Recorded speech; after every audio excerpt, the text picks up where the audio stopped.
are going to be done. Tomorrow, day 2, Enigma. We got those semifinals. They're going to be best of 5s leading into the grand finals. It's not going to be a bracket reset. It's not going to be a best of 7. It's going to be a best of 5 that we're looking at for that grand finals. Winner taking the $400 and the trophy. Second place in those grand finals, it's going to be $200. So it's going to be a fun day of play.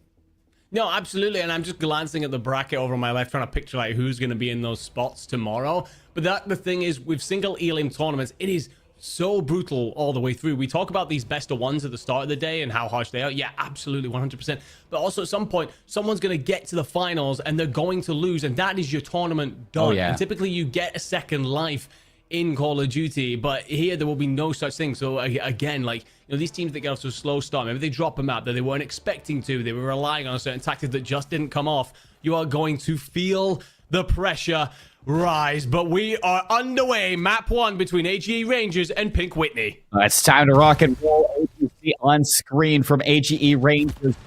The names are going to be different here. You know, we've seen it in the past that, you know, some of these players are console players. They don't have PC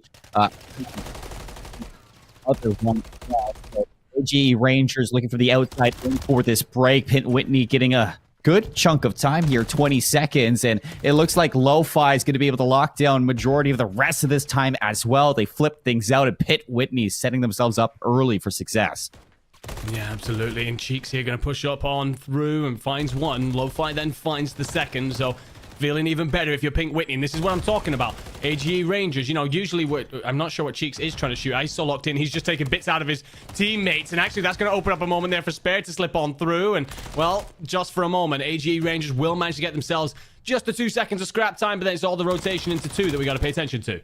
Yeah, FMG gonna find a nice kill on rotation. Cheeks locking things down at the front of the hill. 3 down in a row. AGE Rangers struggling to get anything going here on Rio. And they're gonna have to find an answer pretty soon, because you look at that lead, 54 seconds and counting. Pink Whitney, they're feeling good. So this is a fantastic start now. AGE, they're gonna find that opening kill into Lo-Fi. Llama Harama, a second one. Is this gonna be enough to break on through? Well, FMG has other plans. 3 in a row so far. Looking now to the players spawning in the back. The help has arrived, and Pink Whitney are locking it down.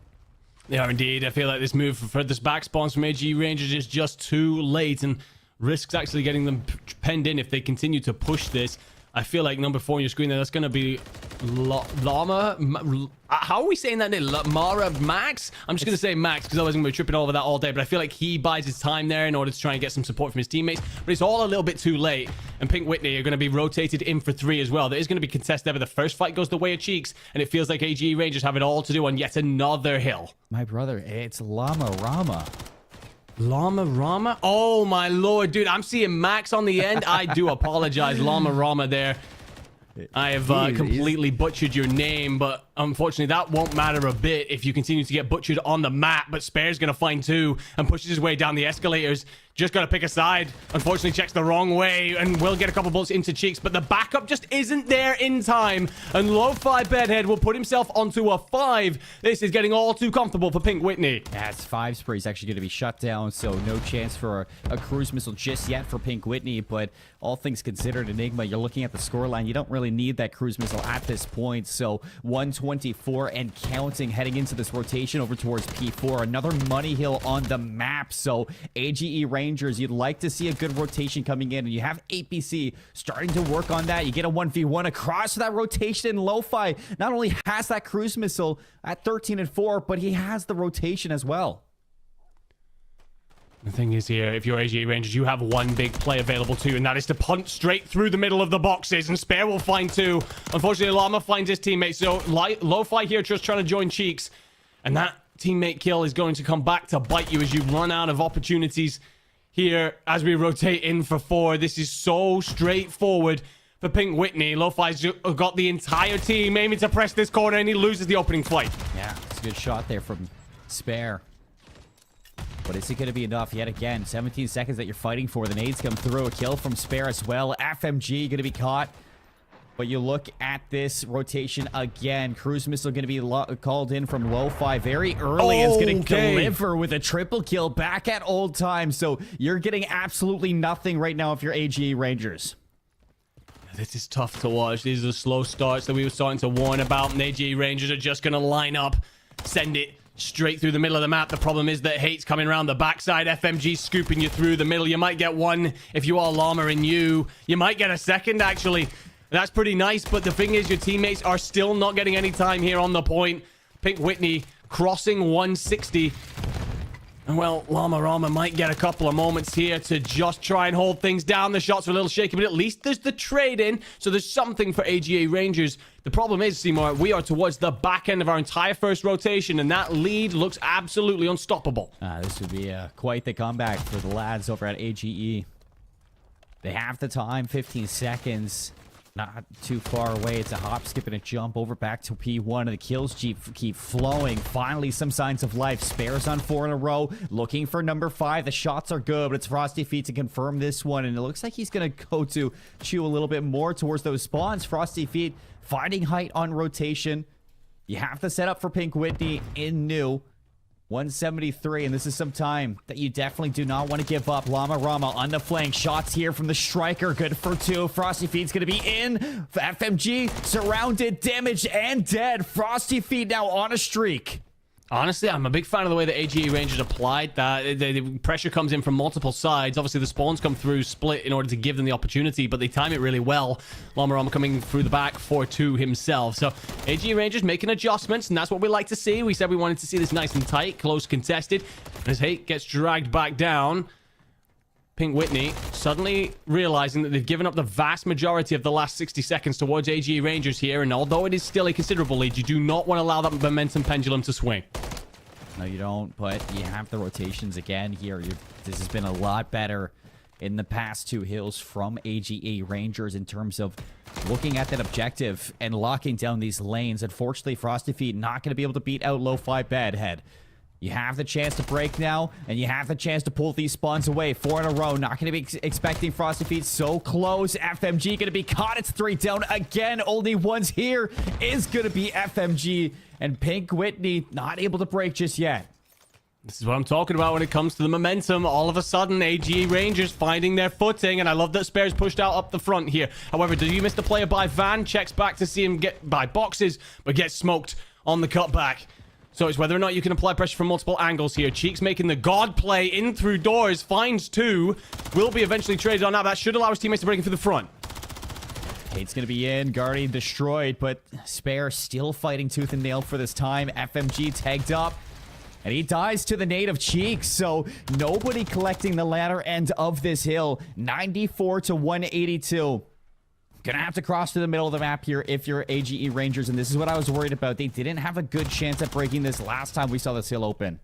No, and it's a very late consideration for the rotation. Frosty's actually shooting at his teammates. A couple of these guys a bit too locked in right now, and that'll give a complete freebie to Pink Whitney. I mean, if you see off this hill, you're not done, but you're as close as can be, really. Frosty will find one on escalators, but is traded on out. It's a pinstripe feed going the way of AGE, and actually Spare's going to find himself 2.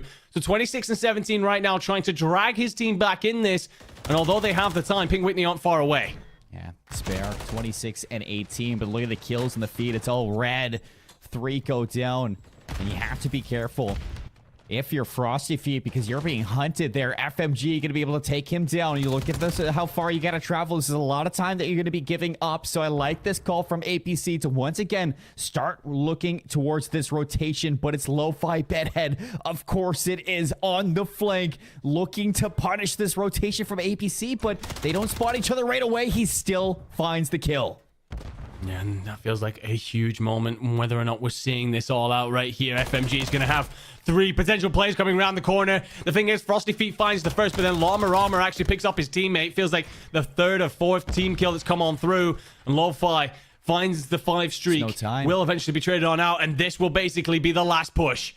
Yeah, 5 seconds left. You have to slide in. Llama's going to find the kill, but has to be perfect from here on out. Frosty Feet, the team nade. Oh my. Gonna spell some trouble for actually getting a proper setup on towards this time, but you have the players watching over you. Only 2 seconds is what Pink Whitney needs. They're going to hop in towards the hill. Nobody's going to contest it, and Pink Whitney in the best of 1, kicking things off here at Cannon Clash 6 and taking down AGE Rangers. It's what we talked about at the top of show. You only get one map, so you'd better get off to a great start. And Pink Whitney certainly did that. Came out all guns ablaze. And I got to turn towards that man who was on the screen at the end there. Lo-Fi Bedhead goes 35 and 15. And if you're looking to make sure you've not got any mistakes, you don't apply any pressure to yourself in a one-map series, to have someone like him take on over was absolutely beautiful to watch. I gotta say, it felt like AG did start to find their feet a little bit in the start of that second rotation, but too little, too late. You were already well and truly out of there.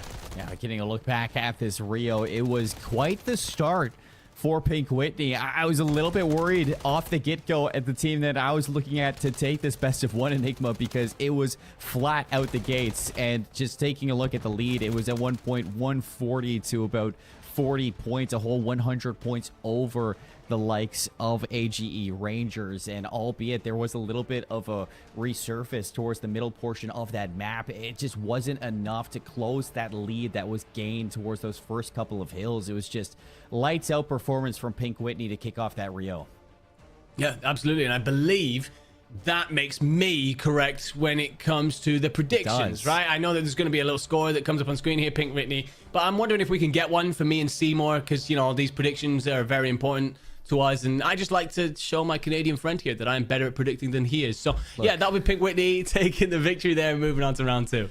It's all fun and games until Enigma starts getting more score than me here in these predictions. I'm a little bit worried at what's going on, but it was a lot of fun. I mean, best of ones, they go by quickly. I think that, you know, you never really truly get to see the proper functions of a team in just one map, especially one like Rio. It goes by quickly. Before you even know it, you're down 50, 60 points.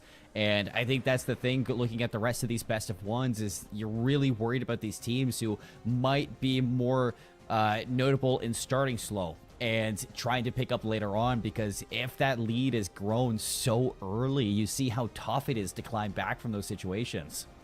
Yeah, absolutely. And the thing is as well, again, I go back to the kind of mental side of it, the mental warfare that goes on there. I feel like quite often you see teams get off to slow starts and they're kind of like, all right, no worries. What we're going to do in this one is just find our feet, find our flow, you know, shoot our gun a little bit, feel a bit better about it, and then just play better through the rest of the maps. But you don't have that opportunity in a best of one. You quite frankly have to make it happen, or that is your tournament over and done with. So, you know, we had that moment throughout the middle of the map there. AG Rangers starting to find their way back into things. I'd love to have seen more of what they had. You know, are you a squad that's potentially capable in S&D? Was it just a slow start and actually you're far better than that at hard point? Either way, we won't find out, unfortunately, because we are running by a brutal rule set here, and that is single elimination. So, commiserations to AG Rangers. Of course, but we're going to be getting set up for our next best of one. Pink Whitney moves forward, and we got the Cheeky Boys taking on their opponents up next on stream. We'll see you soon with more Cannon Clash 6.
Welcome back, everybody, to Cannon Clash 6 in Cannon Air Force Base over in lovely New Mexico. My name is Seymour, alongside me, Enigma. We just got through our first and only best of one that we're going to be looking at apparently today. That was AGE Rangers and Pink Whitney. Pink Whitney taking that, moving on to now play the Goons over in the quarterfinals. That's going to be a best of 3. But you and I, Enigma, now the things have been cut down to just one more team that we're going to be looking at in this round 1 match. It's going to be Corona Zen versus G-Force, and we're moving into best of 3s already. So a little bit of a shakeup in the format, but I'm delighted to see it.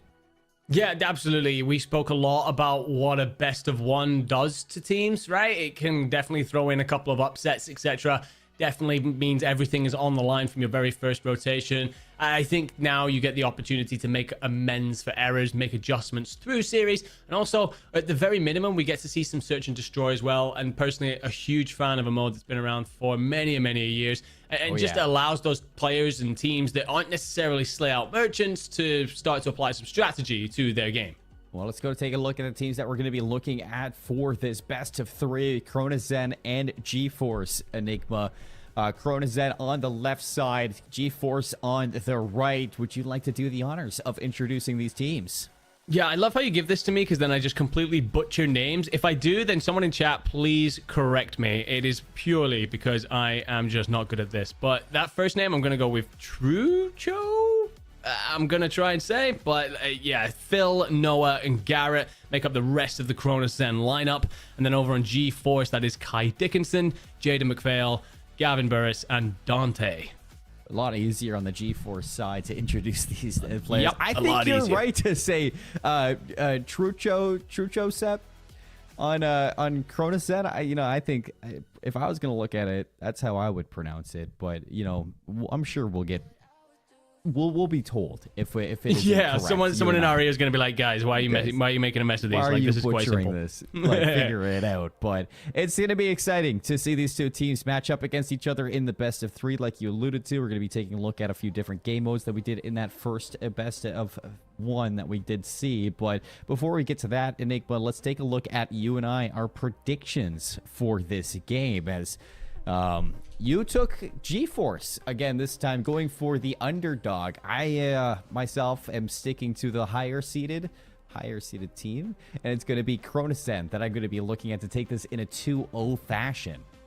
Yeah, I went with the underdog last time, paid dividends, but I'm going with a 2-1 in favor of GeForce, purely because I've been told a little bit that this Chronozen team aren't bad, and that we should definitely be looking to see them lead the way through this tournament. So I'm sticking with the underdog, but I'm expecting a tight series. Okay, yeah. I mean, the Chronozen, if you're going to put Cronus in your name, we all know what a Cronus is here in the Call of Duty side of things. That is, yeah, we do. Is quite the thing to have on your controller for sure. So I'm not really sure what that entails for this team, but it seems like they're at their inner piece of finding their inner Cronus possibly. And I'm all about that right now. That's why I got them taking this in a 2-0 fashion. All love to GeForce. I love myself that Disney hamster movie, GeForce for sure. But for these players, I don't think they're going to be taking it today at all, Enigma. But let's take a look at this map veto for the best of three and where we're going to be taking our setting for this series. We're going to be seeing the hardpoint, search and destroy, and control. It's going to be Karachi, Vista, and 6-star. I'm not sure if this is correct. I don't remember seeing a Vista search and destroy or a 6-star control in the rule set. So, yeah, I'm going to be honest. I'm not sure if we're just wrong or there's a potentially graphical error, but currently looking like 3 hard points. And we're going to play Karachi Vista 6-star. That totally throws out the search and destroy comment that I made a moment ago. But what I will say is that means we are guaranteed to just watch these two teams trade blows through at least 2 maps. So Karachi, we cast again a lot of this in the Conus Cup, saw a lot of these players make Cafe a really strong hill, which, sometimes it can be a difficult one to rotate on into, but we saw a lot of these teams get really strong defensive setups in there.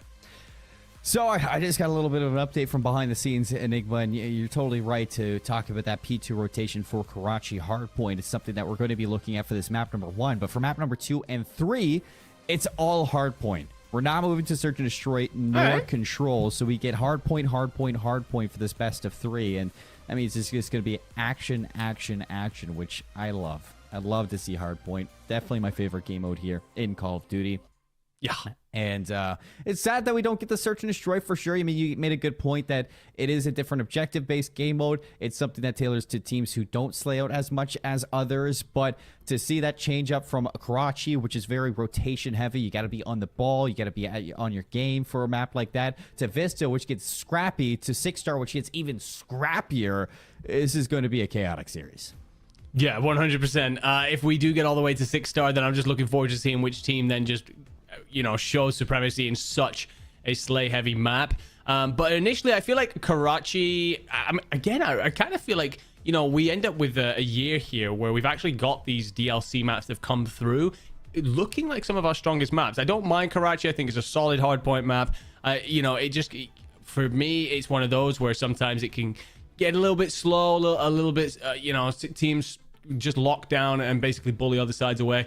Both Vista and the 6-star, for me, maps that definitely, although they reward the fundamentals in terms of your solid rotations, etc., you can still see those like MVP moments. You can still see those players pop off and dominate a map if they're good enough. And don't get me wrong, you get that with a Karachi as well, Andy. It's the fact of the matter is it's a lot bigger of a map, and it's a lot more top-down of a map. You have, instances like through mid. You have top third, which looks at so many different lanes at such a power position that those MCWs have so much impact on rotations throughout this map.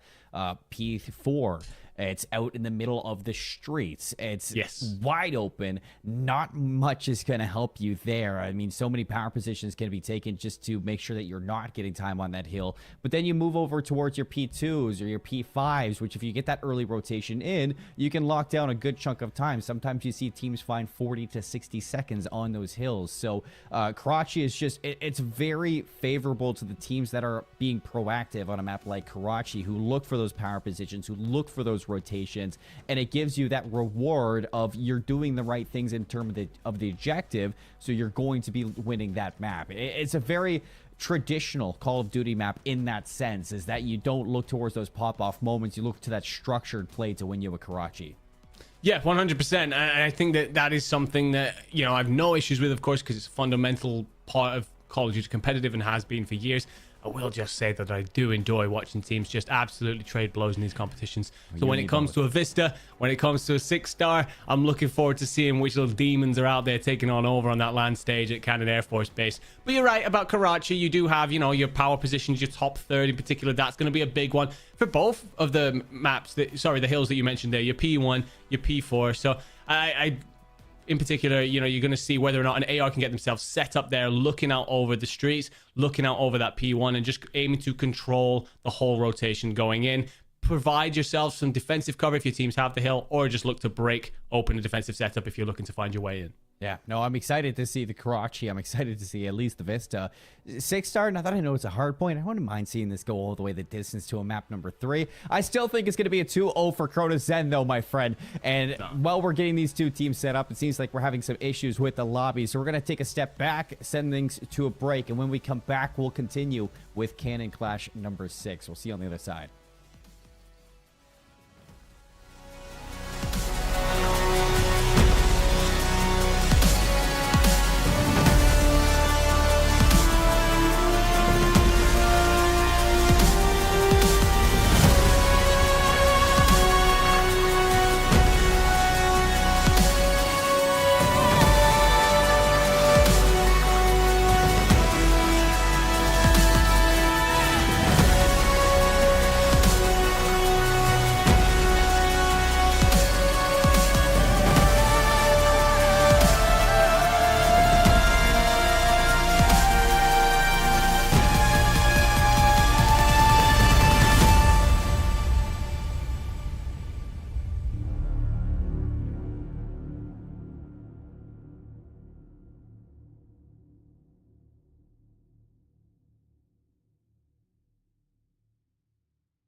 Welcome back, everybody, to Cannon Clash number 6. My name is Seymour. With me, Enigma. We broke things down for the change of format. We're heading into best of threes for a second match today. Enigma, we're looking at Corona Zen versus G-Force, heading to 3 hard points as well. This is going to be non-stop chaos, and I love that. Yeah, absolutely. At least with us now moving to 3 maps, we do get to assess the players a little bit, you know, assess the teams too. Are your rotations solid? Do you have an MVP that can just light the whole place up?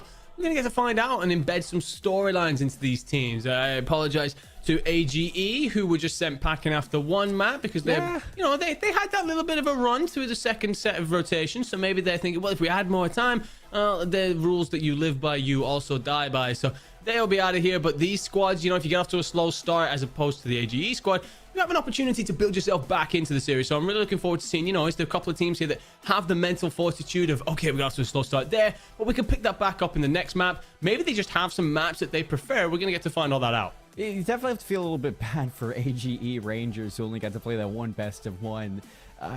You feel bad for the team, but at the same time, you know, that's in the past. We're moving on now into Corona Zen and G-Force. Enigma, you still got it out for G-Force here for 2-1. Heading to 6-star, you don't want to make any last-minute changes to that prediction. Maybe come to my side of things? No, I mean, look, even if I thought that for some reason G-Force couldn't win this, I would never agree with you in a million years. So, sticking with G-Force, going to be 2-1. They are the underdog in this. That's why I'm going to that 3rd map.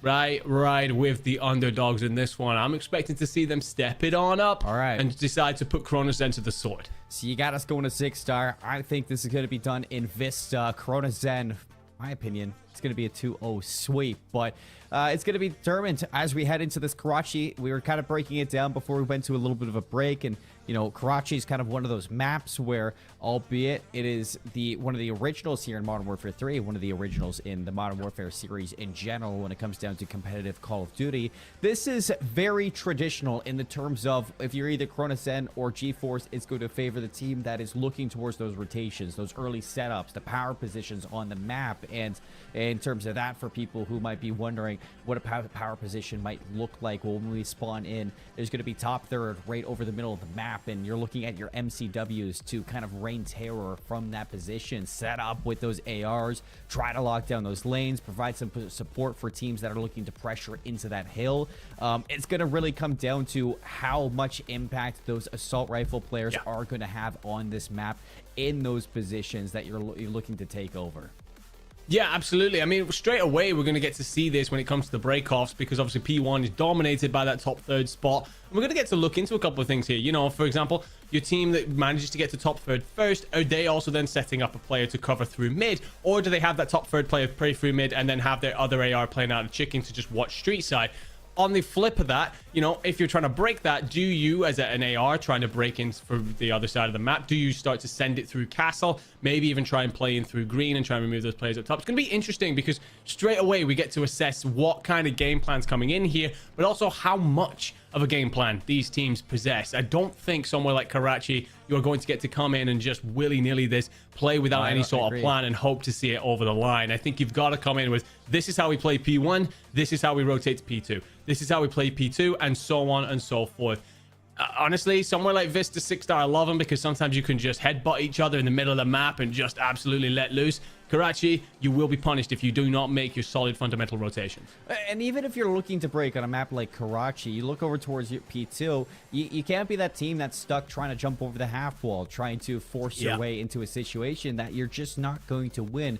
You want to see from these two teams that if you're not winning those rotations, how do you approach the break? Do you, most of the time on a map like this, you want to take that height away, because those top-down positions can be very fruitful in terms of finding a break, finding a kill that opens up that lane. And if you can maybe adapt to that, like let's say a P2 rotation, take over top ACs and watch over that cross towards the bus lane and maybe find somebody trying to reach that hill. You find that opening kill, suddenly you have numbers to get that break. I mean, it's not impossible to find breaks on a map like Karachi, but it's very difficult in comparison to, you know, a map like Vista or a map like 6-star where you have, you know, hit after hit, respawn after respawn, and it doesn't take you 20 seconds to hit that rotation. It's going to be very thorough. It's going to be very strategic. And I think this is going to be very telling from what we're going to be seeing in the series.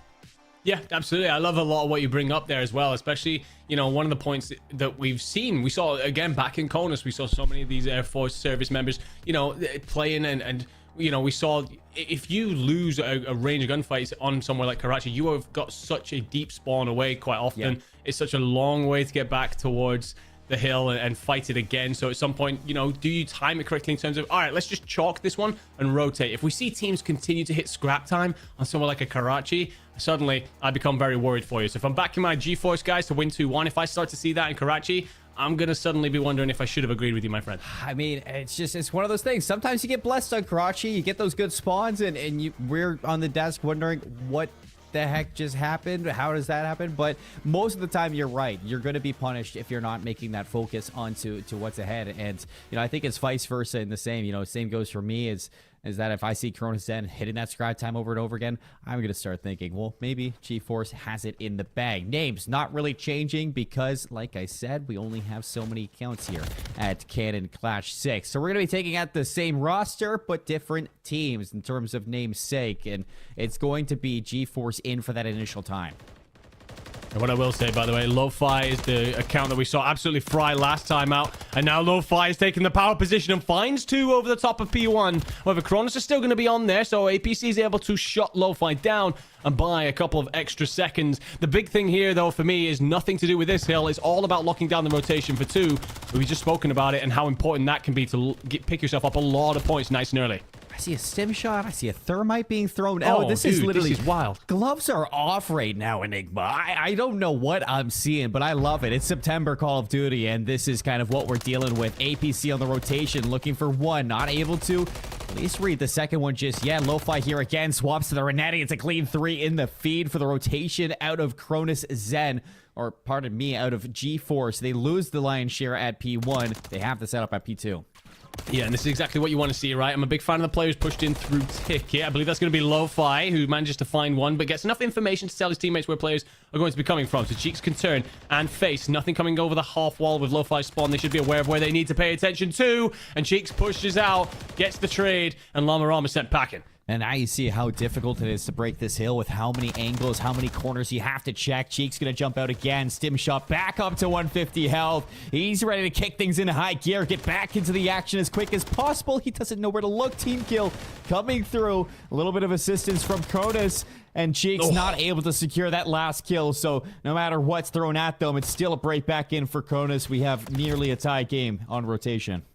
Frosty Feet does a great job there with those 2 gunfights to manage to open things up. What I will say is there's the lack of rotation from both teams. APC has actually managed to get himself onto P3. Won't be aware Lo-Fi's going through the back. Looks like they engage now. Lo-Fi comes out on top, looking to buy a second of time here. Trophy will go out, but Frosty Feet is able to get there in time. And the bloodbath ensues as players trade back, forth, and everywhere. And Hate's just trying to cut off this last player, trying to make it through the back. It will be Llama Rama. Can he do anything? The answer is no. Cronus Zen with another rotation and an opportunity to hold things. Sorry, GeForce with an opportunity to hold things down. Oh, APC. See how difficult this cross is going to be now that Lo-Fi Bedhead has set up on that power position.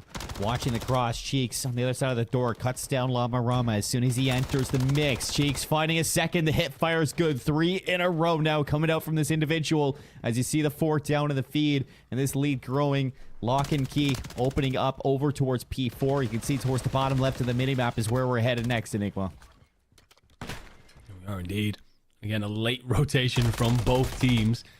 Talk so much about how important they could be on Karachi, but I love this positioning from Lo-Fi. Gets the power spot here, top 3rd. Will get the kill on the 1st. Doesn't need to necessarily do that for the 2nd, as he's given up top 3rd, but he will at least cover his teammates on over and then find the 3rd kill himself. And the 4th! Lo-Fi Bedhead going absolutely nuts right now. Likely going to hit a cruise. What? Doesn't finish that off. Oh, no! Oh, what did we just witness? I just witnessed a in-the-moment caster curse. Oh, I'm so sorry, bro. Lo-Fi, my bad. Well, AP, FMG, over the top. It's another 4 down. GeForce, even though Lo-Fi not going to find that streak, still in firm control of this hard point, Enigma. And this time just continues to grow a 50-point lead for GeForce Now pushing that 100-point marker. APC one last shot at this. He's got the rifle 9 sight on it, and it's good for the help of his teammate to take down those last bit of players, but it's not going to be the time coming out of them. You look to the rotations, and it is Corona Zen going to have that set up. You just have to worry about FMG, who's going to be looking to take you down. Yeah, the thing as well, there is a wild spawn that comes in for Hate, so that's going to cut off the support that's coming on through for Corona Zen, but and its pinstripe feed actually suits them for a moment. That's a great nade from Hate, by the way.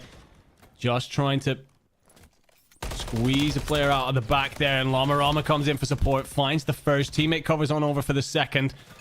Although Cheeks going to work with a knife, by the way. We'll get a couple of kills, but then it's all shut down again. So what I will say, this hill, usually one that you see locked down by a team, not happened here. This is an absolute bloodbath. Fighting from the front, Corona Zen trying to soak up as much time as they could possibly ask for, as they have brought this lead down to 30. 20-point gain into that last hard point, and we're heading to new. Back in the second set of rotations. P1's going to open up. Llama inside red. Gets around one. It's Cheeks. That's your teammate you got to worry about, but Llama's not missing. He's going to find 2. FMG's brought out of the hill. And again, we look to Lo-Fi Bedhead, who's got that set up onto the power position, but he's going to give it up to hop in that hill. Yeah, I'm not going to lie. I think that's a miscommunication. You don't necessarily need to dive that with your teammate being so close. You really don't want to give up top third. Let's hope that doesn't come back to bite you. Someone's got to jump in because Lo-Fi needs to check back here. I like this kill. You then got to wrap up for the top third. Okay, recovery comes on through and your teammates provide kills elsewhere. It's going to send Corona Zen packing for just a moment. Cheeks trying to stay alive in the hill and will have coverage over from Hate.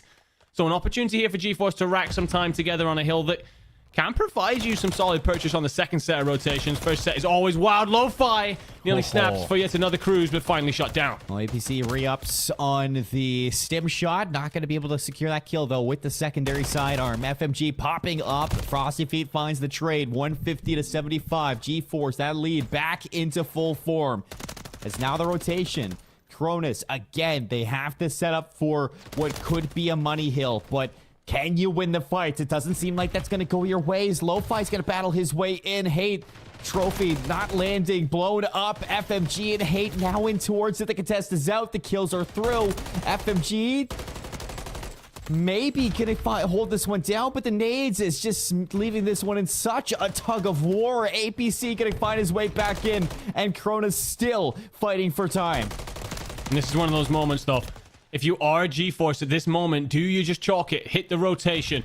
Because one last send here, you're fighting for basically scrap time. Even if you manage a couple of kills here, you may as well just begin to move on over. I like what Lo-Fi is doing. He's already begun to look towards P3. So those dead bodies should signal exactly what that is. And now what Cronus then need to do is flood bodies forward. If you want to stick around for the scrap time, sure, but I shouldn't be seeing multiple players sat on this hill. No, everybody grouped up, and you finally see those blue arrows starting to spread out. Hate's going to watch the cross through junk. Lo-Fi set up to support. Inside the hill, it's FMG gaining that time for GeForce, but this is a great spot to be in. Nobody's going to read it if you're Corona Zen. So Lo-Fi Bedhead able to secure an easy cleanup there on the Frosty Feet.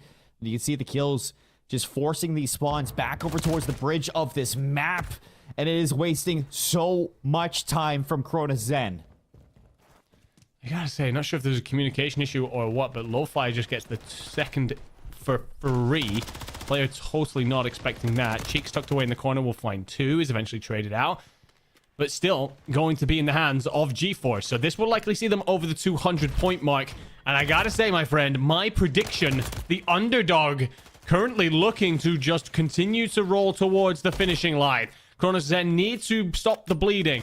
Need to cauterize this wound right now, or map 1 is going the way of my guys. Yeah, I mean, GeForce looking in prime position to put this one away. Setting up for the break. Around the back, the flank.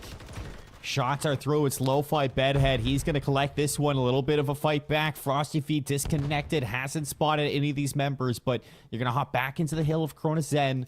The thing is, those close spawns over towards P2 gonna allow a re-hit here. Lo-Fi Bedhead down through the bottom of Church. APC is gonna trade it out. A team kill onto FMG, and still Corona Zen battling for this P4 time. And they are putting in work. And I'm a big fan of the fortitude being shown. The resiliency here to continue to hold yourselves in the fight.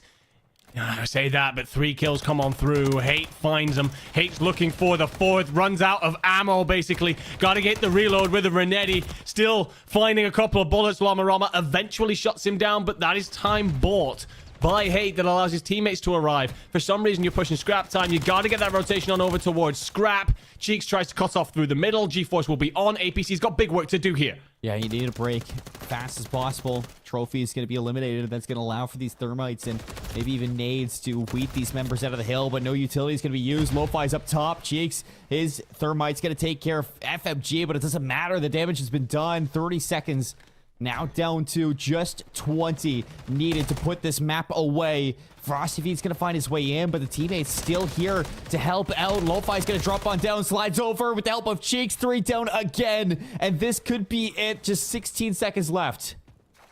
I mean, what I'm going to have to call out that guy, that Lo-Fi bedhead, plays in through top red, in through bedside, and just cuts off all the reinforcements, and now puts himself onto a 5. And it's going to be the same name that dominated in our last series, Seymour. A different player on it this time. But whoever's on that Lo-Fi bedhead account can hold their head very, very high, because they had an incredible performance from start to finish. But even when we get to that last hill there, the fact that he plays in through top red, in through bed, and just sits on over the top of that chokehold meant that there was no way Cronus Zen could push on through, and ensured that victory came through with little more than a whimper from their opposition. Yeah, what a play, what a series coming out so far on Karachi. Out of the side of G-Force. I mean, Lo-Fi bedhead, you're right to just highlight him. He was a star for this team, and constantly even rotating Cronus Zen. We saw them doing the right things and getting that initial time for these hills, but when it came down to locking down the time, getting those kills, and actually putting together a solid hold, things just not really clicking so far for Cronus Zen. So you gotta give a big shout out to G-Force for dissecting a lot of those breaks, for setting up in that time, locking down those hills, and for Lo-Fi to put on a performance like he did. Enigma, what a game from them. So for G-Force, I mean, the team that you have predicting to win this one, that's good sights for you and your predictions, Andy. But heading into the next map for Vista, things just going to completely change up now that you don't have to worry about, you know, those early rotations. It is going to be a brawl. Yeah, absolutely. And that's where question marks start to come up a little bit, because you're right. We talk about Lo-Fi hitting those early rotations. You know, there was a moment where there was a lot of fighting still going around P2, and we called about, you know, making these players move on over towards 3. He was doing that. By the way, before we break down any more of that play, let's take a quick look at the bracket and show exactly who they might be matching up against through the next stage. You're going to see there at the bottom left of your screen, Drop Zone and G-Force, which is going to be looking to play against the unknowns who are waiting for them in round 2. Again, ladies and gentlemen, this is single elimination. So if a team has lost in your winners round 1 there, your cheeky boys or your AG Rangers, they're done. They're dusted. You only get 1 life here in this Cannon Clash. Yeah, we did get a little bit of an update that I think after this series is done, we will be heading back towards that first match that we had before AGE Rangers and Pink Whitney's. So if that's the case, we're going to be able to play out those last couple of maps. You know, you want everything to be fair in terms of this round 1. If one team plays a best of 3, every team has to play a best of 3. So when we get a wrap back over towards that, we get to see the finale between those two teams. Pink Whitley, they looked fantastic, but I can't wait to get my eyes on those teams waiting in the second round of this tournament, because they're sitting, they're watching, they're waiting for their chance to play, and they're just soaking up all the information on what to do and what not to do right now, Enigma. Yeah, absolutely. And the thing is, like, these teams get better through the tournament, but also you and me have been in this spot quite a few times. You know, sometimes in round 1, you can get big mismatches, right? Kind of one-sided matches. As we get further in, the teams that are surviving are the best sides, the better sides. They start to come up against each other and try and figure out different ways of taking each other apart. Is always a joy to get to cast over. I say it so many times. We are very lucky to get to do what we do here on the desk. I know you agree with that, my friend. But no more so than when we start to get into the deeper stages of a tournament and we see the best teams take on each other. Very much so looking forward to that throughout today and then into tomorrow. And it gives you that extra layer of excitement when you see that the GAs aren't being followed. So you have that element of surprise of, I truly don't know what to expect for these maps. I mean, you could take out a Striker, you could take out a Rival, an MCW, Bass B, whatever you want. We saw Thermites for Christ's sakes, getting thrown out here. Anything is on the table. Nothing is restricted. So we're going to head to a break, get things set up for our map number 2. Vista coming up between Corona Z and G-Force. We'll see you soon with more Cannon Clash 6.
What I would do for you.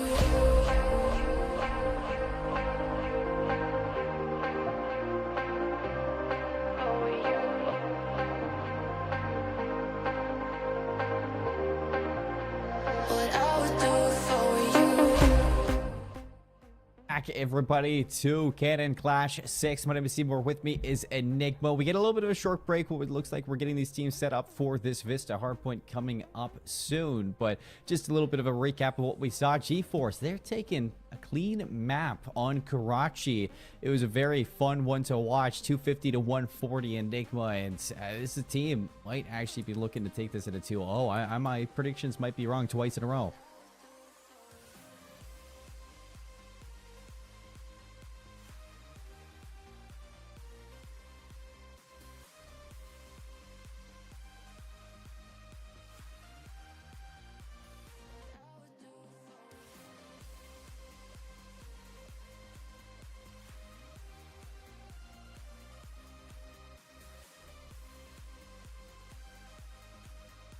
No, you and I both are going to be looking towards that. And Vista's kind of one of those maps.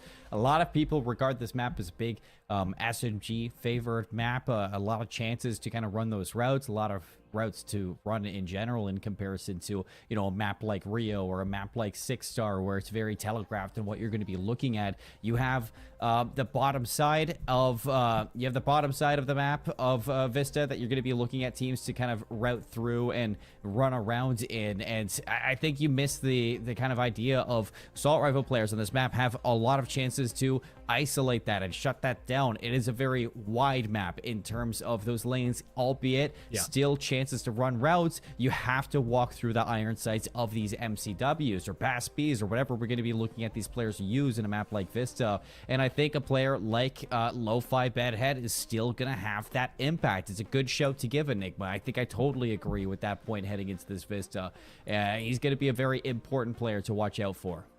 Yeah, absolutely. And the thing is, yes, it's supposed to be an SMG dominated map, but I'm still seeing, you know, a couple of hills there where he can really have that impact. But then I'm glad you bring it up, the SMG presence. Are we going to see plenty of that this time? I feel like last map we didn't see a particular SMG take on over. Obviously, there was a couple of them on the map running all sorts of wonderful combinations of strikers and stims and things that we haven't gotten the pleasure of seeing throughout the competitive year. I'm curious to see if there's going to be an SMG that really, you know, soaks up that hill time. Also, they're allowing someone like Lo-Fi with the MCW to step on over and provide cover fire. I'm thinking, you know, hills over by like your Burger or Bridge, where someone like a Lo-Fi can get on those railings and make sure that you are looked after.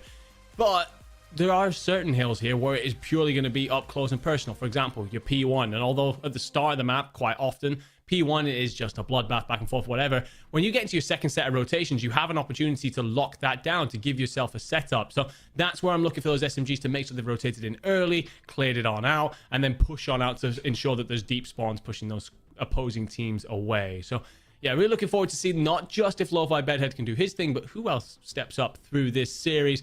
Quite frankly, I'm looking forward to seeing it being a GeForce player so that they go 2-0, and I am currently 2-0 up on the predictions on you, my friend. Well, you would be incorrect in terms of the series score, though. So, I think How does that work? Do I get like half a point? I'm fine with you being right, but yet wrong at the same time. You know, it's like it's kind of a little bit of both. As long as you're wrong in some capacity, that's okay.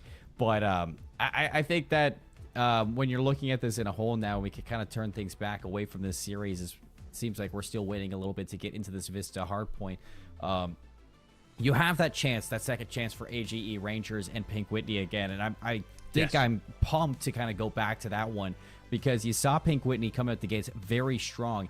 AGE Rangers had a chance to come back during that Rio, and now that we get this team to kind of go back and maybe try it again, I'd like to see if AGE Rangers can maybe get some revenge heading into that second map when we do go over there. But we're into Vista between GeForce and Corona Zen. Corona Zen looking to bring things back in this best of 3 and send us to 6-star. Oh, indeed, but 2 kills will go the way of GeForce. It's opening us up here nice and early. Big fan of that kill from Frosty Feet, just making sure that this backside is locked down. Looks like APC had an idea on what he wanted to do, but Hate will find him. Lamaram is then cleaned up as well, so a clean P1 so far if you are GeForce. What I will say is I'm keeping an eye on that rotation towards P2. You really can't get a solid setup. What you need to do is stop players escaping essentially straight out of P1 over towards P2, but it looks like there must have been some sort of issue that came on through. So we are going to take a pause there and come back as and when we get that all sorted out. Yeah, and, you know, with that kind of being an issue, and now we got to wait a little bit longer to get into this Vista Enigma, it seems like this is going to be a great time to, again, throw it to a quick break and get these players all sorted over at Cannon Air Force Base. So we'll be back after this break with some more Cannon Clash number 6, folks. We apologize for the delay, but we'll get this Vista up and going as quick as we can.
welcome back, everybody. I hope third time's going to be the charm here. We're getting ready for GeForce versus Corona Zen into the second map of the series. We got a little bit of a glimpse of Vista, and, you know, so far I was very happy to go to Vista. I won't lie, it made me smile seeing Vista. I love the map. I love the way it plays, and once we get into it with both of these two teams, I think it's going to be a very exciting one to watch. Yeah, absolutely. And we saw a little bit of what we couldn't expect on that P1 there. You know, there was obviously an issue going on somewhere, but we did get to see at least a contest over that P1. And it was GeForce who were leading the way, slaying out the heaviest. We're going to get to see it again because, as you said, hopefully third time's the charm. And this time, Kronos find a couple of kills, but Cheeks just absolutely rips 3 players apart. Make that the whole damn team. Cheeks announces himself in style. I was asking if there's going to be an SMG presence. I wasn't expecting it to be from a WSP Stinger, but he goes mad with it. I definitely was not expecting it to be from a WSP Stinger, I'll tell you that. You get the spawns in the back for Cronus yet again, so should be able to hit this quickly.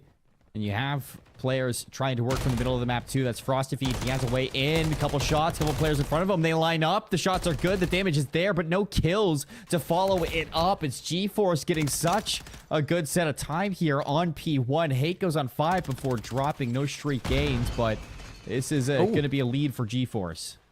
I thought that thermite directly stuck for a second there. Those things do serious damage if you manage to throw them correctly.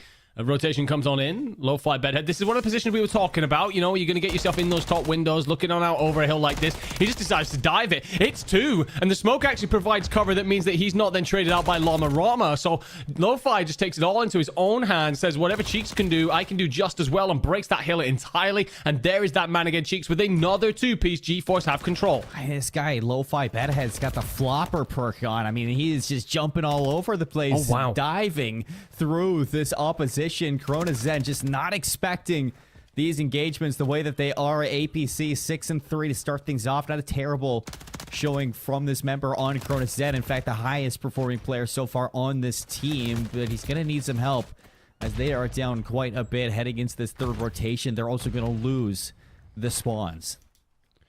Absolutely love the callback there to the PhD flopper perk, by the way. What a throwback that is. Omni movement be damned. For now, until we get to Black Ops 6, we're bringing out Zombies perks, ladies and gentlemen. Wouldn't surprise me with all the different things we've seen these players running so far. Love seeing something different being used in the sandbox here. I'm quite often a Warzone cast. You get to see a whole variety of things, but no doubt people like yourself, Seymour, do a lot of multiplayer. Just loving the opportunity to see a few different takes on what should be meta. I mean, I remember all the way back in Cold War when I was casting APAC Challengers lower or last chance qualifiers, and I saw a team bring out snipers, which were banned, but I was like, wow, they do it differently across the pond, and I wasn't expecting that. And I think the same thing is here. It's a pleasant surprise to see something change when we've been watching the same thing all year long. GeForce, though, they're putting it to the best of terms just so far. 106 to 18 on Vista. I mean, they are flying through this map, and the communication looks very good on this team. They are always looking for the spawns, clearing out anybody who sneaks in behind, and their slaying is something that is just terrifying. Right now, there is such little answer from Cronus, and APC will find 2 at least. Give his team an opportunity to rotate in. Cheeks tries to get a trade in, but Lo-Fi will actually be the player who's clearing up the trades. Hate makes a little bit more work of that one than he probably would have liked. Throws a trophy out while stepping out into the open. Risky tactic, but does at least mean that his teammate is covered from the nade. Oh, and big fight here at the top. APC comes out on top, pops the stim, slips on in. Does he manage to finish it off? He does. So Lo-Fi gets the 5th, but not the 6th, importantly, for the Cruise. There's a little bit of a contest here from Cronus Zen, but I gotta say, GeForce looking every bit the team to go 2-0 right now. What you want to see next is just that solid rotation coming to the far side of the map. And look who's already there, Seymour. Lo-Fi, set up, ready to go at bridge. Yeah, and he's probably got that MCW ready to rip and tear at range. 122 to 44 through the middle of the map. Llama looking to make some plays. He's got APC alongside on the back and forth trade. Is going to keep GeForce into the time. You can see those spawns for the red arrows still very far from this hill, and that team kill is not going to do you any favors. Luckily, you got Frostfeet. He's contesting for some time here. He's going to make it tough just to soak up everything, but the kill's still flowing for GeForce. Everything looks like it's firing on all cylinders through the map, and you might have thought for a second Cronus found a way through, but it went back to the status quo quickly. Yeah, it did indeed. And there's even time for a couple of team kills to come on through. Wherever your FMG, you're going to be disappointed to take out arguably your star player. And then you're punished for that as APC slips on out and finds you. This is something that Cheeks has been doing quite a lot, by the way. Just tucking himself into a nice little corner, shooting players in the back, finds the first. Oh, nearly does enough for the second, but APC will stay up, pop a stim, stay alive for just long enough to give his teammates time to arrive. It's all for scrap time, but 5 is very close to P1 here, so an opportunity to just rotate in. I love what Cronus are trying to do here. Attack this from multiple angles. Keep GeForce guessing. We got to win a couple of these gunfights. APC's in through the back. Finds one and needs to duck down to stay alive. I saw a snake in the smoke. Oh, it's still there. That's terrifying. It's haunting me. Hate's going to be caught, though, as the smoke dissipates, and a couple kills coming through from Cronus. You see the spawns through the middle of the map. GeForce looking to hit this right away. Llama's going to be found there. Lo-Fi sliding in, still alive somehow. Contest about a dance around the hard point. APC, he's still alive. Doing the most right now for his squad. Trying to get some time for Cronus Zen to maybe drop this lead. And team kill comes on through, but will not punish Cronus for now. They have a moment here to breathe as GeForce assess the situation and how they want to squeeze up on this. And what I will say, looking at the leaderboards here, the kill figures that are coming on through, APC doing his damnedest to try and drag his team through this. Also has a cruise available, which could be useful here for the Burger Hill if required. But I gotta say, everyone else severely negative. GeForce have multiple shooters here on the map. And now GeForce chance to push this lead to 200. APC on the flank. He finds 2. That's going to send some chaos for the player set up inside the hill. They're turned around, and Lo-Fi has to get above this.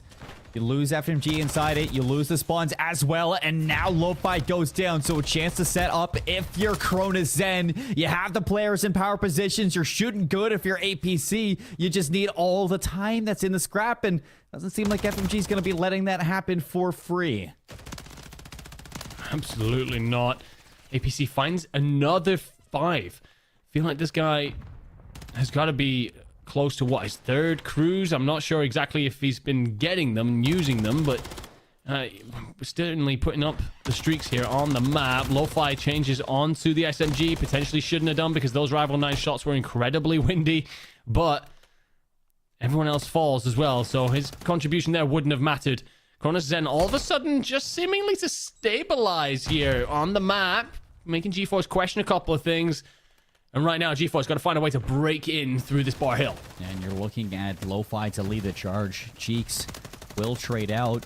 Smoke shots are good. The cruiser missile's called in. APC, it's a team kill. And Llama has to decide to hop in this one. Unfortunately, that cruise missile has lost them the spawn to the backline, so FMG is going to be able to hit this alongside the rest of his team, so you still get the break if you're GeForce. And this is time that you could have been giving up to Cronus Zen, so that's not only the cruise missile gone from APC, but you're also getting time off of that. That is a win for Cronus, or sorry, for GeForce, if I've ever seen it.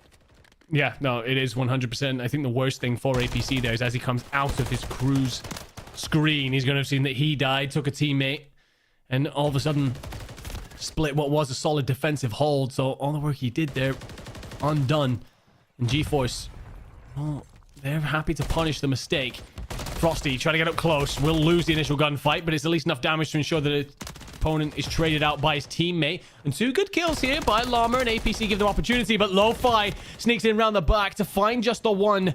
Frosty Feet at least trades that out. And again, it feels like Cronus all of a sudden putting up more of a fight than they have managed at any point through this series. They've shown this kind of life throughout the rest of the series. I think we would have a totally different scenario on our hands here because the lockdown's pretty solid. Llama will get poor timing, but GeForce, they're struggling to find a way into this. Yeah, they are. Man, I think that's good. This is what you needed if you're Cronus. 8 seconds left in this one.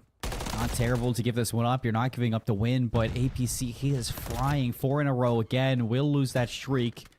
On rotation, it's GeForce here first. Lo-Fi, he's going to turn this into a double kill. Rival 9's out. He has help in FMG. That's 3 down. 15 seconds left. This game can be over here and now. The series on the line. 12 seconds to break this one and hold on for dear life. Lo-Fi's going to be overwhelmed, so Cronus, they will find themselves in for a little bit here. But G-Force still knocking on this door.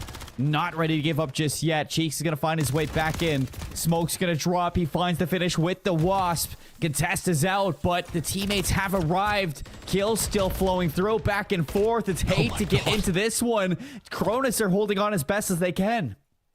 I mean, they do a great job as well. You are just having to full body send. You don't have any opportunity to let G-Force take any of this scrap time at all. So you got to continue to contest 5 while considering the rotation to 1. Lo-Fi's going to have to do the work here and will find APC. So that's 2 dead. An opportunity then for G-Force to see this on out. Cronus have one last hit. G-Force need just 5 seconds. 6 seconds. Can anybody get here? You'll have a contest, but for how long? Spare slides through. He finds one. Second one onto Cheeks as well. So you're into this time, but look at how much you need to finish this one out. Llama's going to get shot in the back. Hate's going to hop into the time, and it is still going for some reason. Cronus are finding themselves in for the time, but it doesn't matter. G-Force just needed one moment, one set of kills. They find them. They get that 250 mark. They take the series in a 2-0 fashion. It was an entertaining 2-0, but a 2-0 for G-Force to send them forward. I gotta say, it feels a little bit like the map we saw earlier against the other 2 squads that we got to watch on out over. It felt like Cronus suddenly started to find their feet a little bit, but it's far too late at that point. G4's got off to that really hot start, absolutely roll things. You saw it here with the Karachi. Lo-Fi Bedhead, by the way, that is for me MVP of the whole series. Had himself an absolute stormer. But yeah, it kind of felt like G-Force, you know, they were running away with things, especially in map 2. Felt like it was going to be over quite quickly. I was drawing lines across my notebook thinking, okay, we're basically done here. And suddenly you start to see Cronus get a couple of those defensive holds in place, and suddenly it starts to look pretty good. But then it's just, you've got then so much to do to drag G-Force, you know, that gap back. And you're asking way too much when you got players like Lo-Fi, like Cheeks, popping off on the map. And speaking of pop-offs, by the way, I'm pretty sure APC nearly drops a 40 bomb for the loss. So I will give that man his flowers, even if you're on the receiving end of a sweep here. It's a similar situation from what we saw for Pink Whitney versus AGE Rangers back in the first set of games that we did witness on stream. That Rio hardpoint, it's just you get off to such a big lead that it's hard for the opposing team. Albeit you might come back a little bit, you're not going to be able to fully climb back into that series. And I mean, giving the MVP to Lo-Fi, yeah, I mean, I'd love to give it to him as well. I would give it to APC if they won. I mean, the guy single-handedly was dragging Cronus through that best of 3, and realistically, the only reason why Cronus then had a chance in that Vista was because of APC. If you have to give an MVP to anybody, I mean, you're looking at APC if you're looking at Cronus Zen, but for the entire series, for the win, Lo-Fi Bedhead, what a game from himself. That is twice we have seen that account pop off on stream. But Enigma, we got more games coming up here at the Cannon Clash 6. We're going to head to a break, get things set up for our next set of teams. We'll be back with more action.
What I would do for you.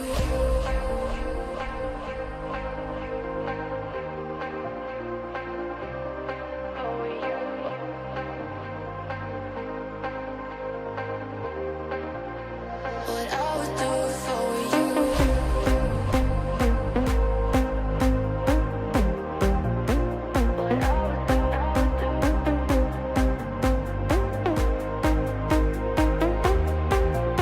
What I would do for you.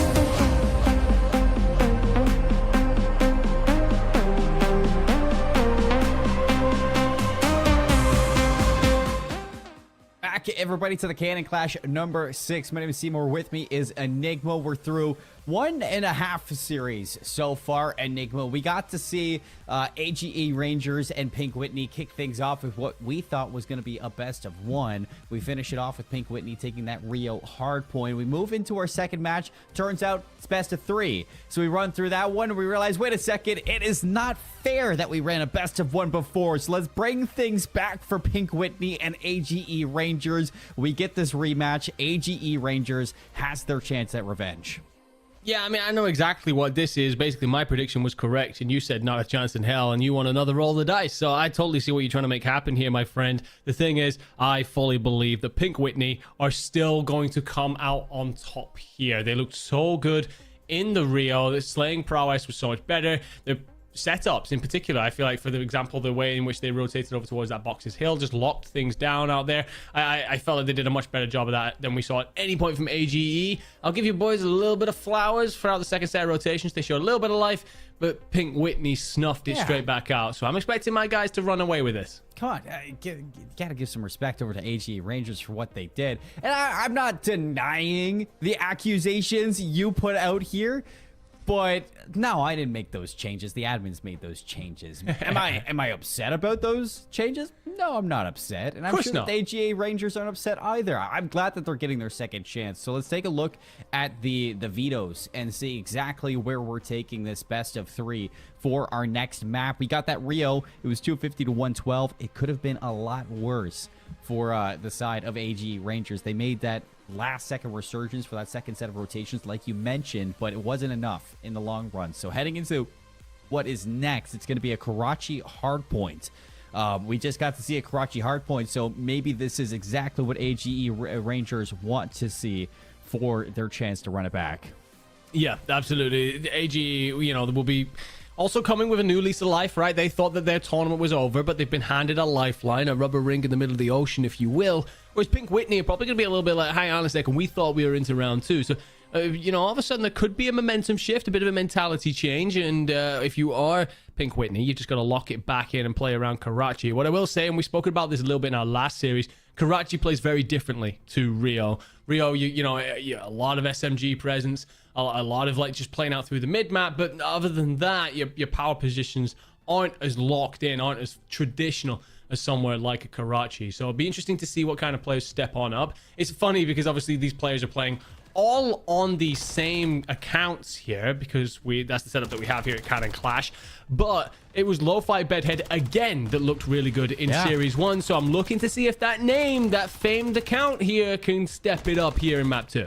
Maybe it's coincidence, maybe not coincidence, but I like the fact that we're seeing that consistency across this account. Lo-Fi Bedhead and both Cheeks having that impact for the side of Pink Whitney. And we got to see them rip through this Rio hardpoint. We're seeing the recap as well on, you know, kind of what went down. And you see at one point, it was a very, very large lead for Pink Whitney. Almost 100 plus points in the lead. 125 points in the lead you see here. So you see that even though Pink Whitney came out to such a big lead, they finished off 250 to 112.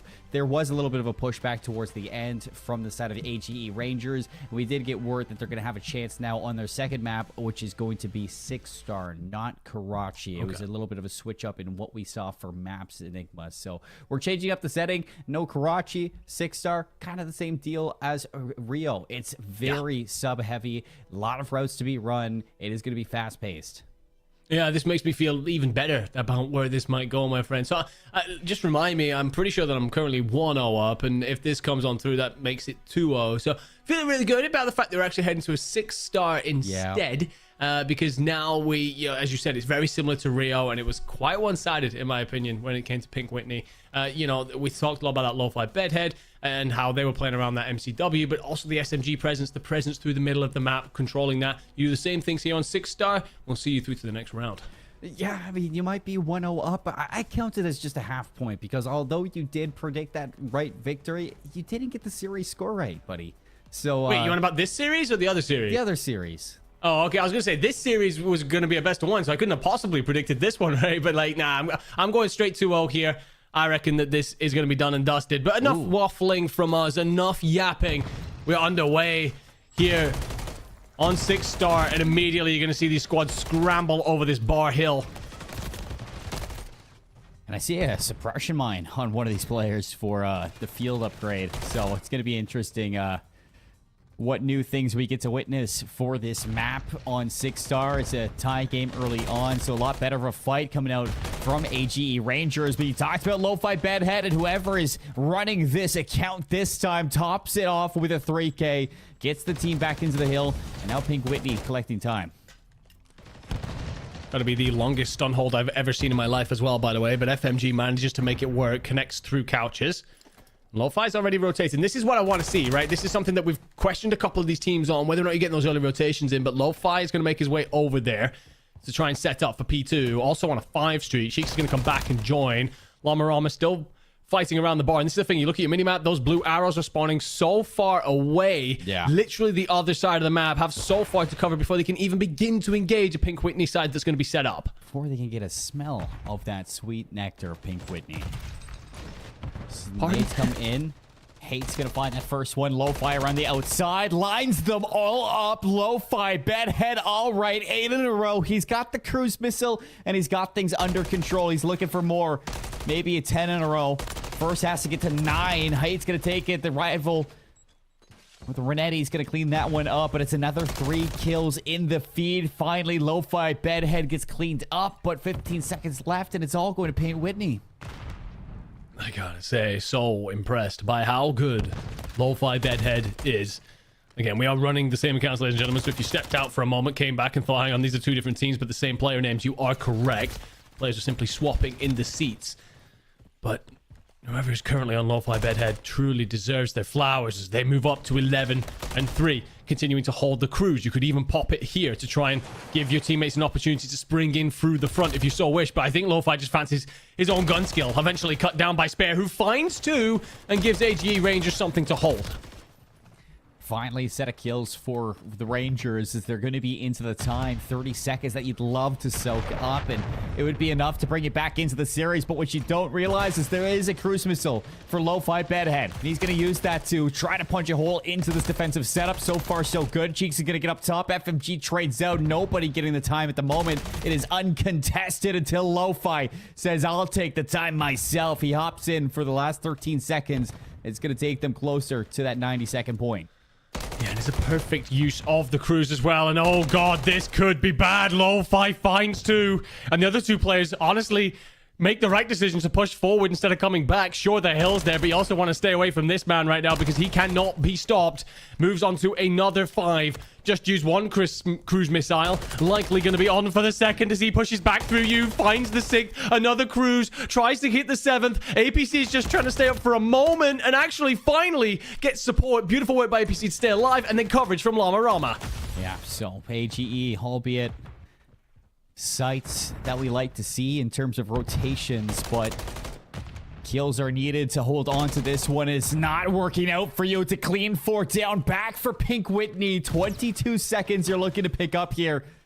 And this is a swing to keep that lead pushing forward for your team. You need to break back in fast if you're the Rangers, and so far the kills are coming through. You get 3 down, and those last 2 members, it's just so hesitant in pushing it. They're going to put all of their eggs into the basket of P1 again. Oh, Lo-Fi checks away at just the wrong moment, so Frosty Feet will pick him up, but it is traded with via Llama Rama. But what I say is this is the first time in a long time, it feels, that AGA Rangers will have an opportunity to breathe, and potentially even more so if Frosty gets... Oh my god, FMG just absolutely smokes him.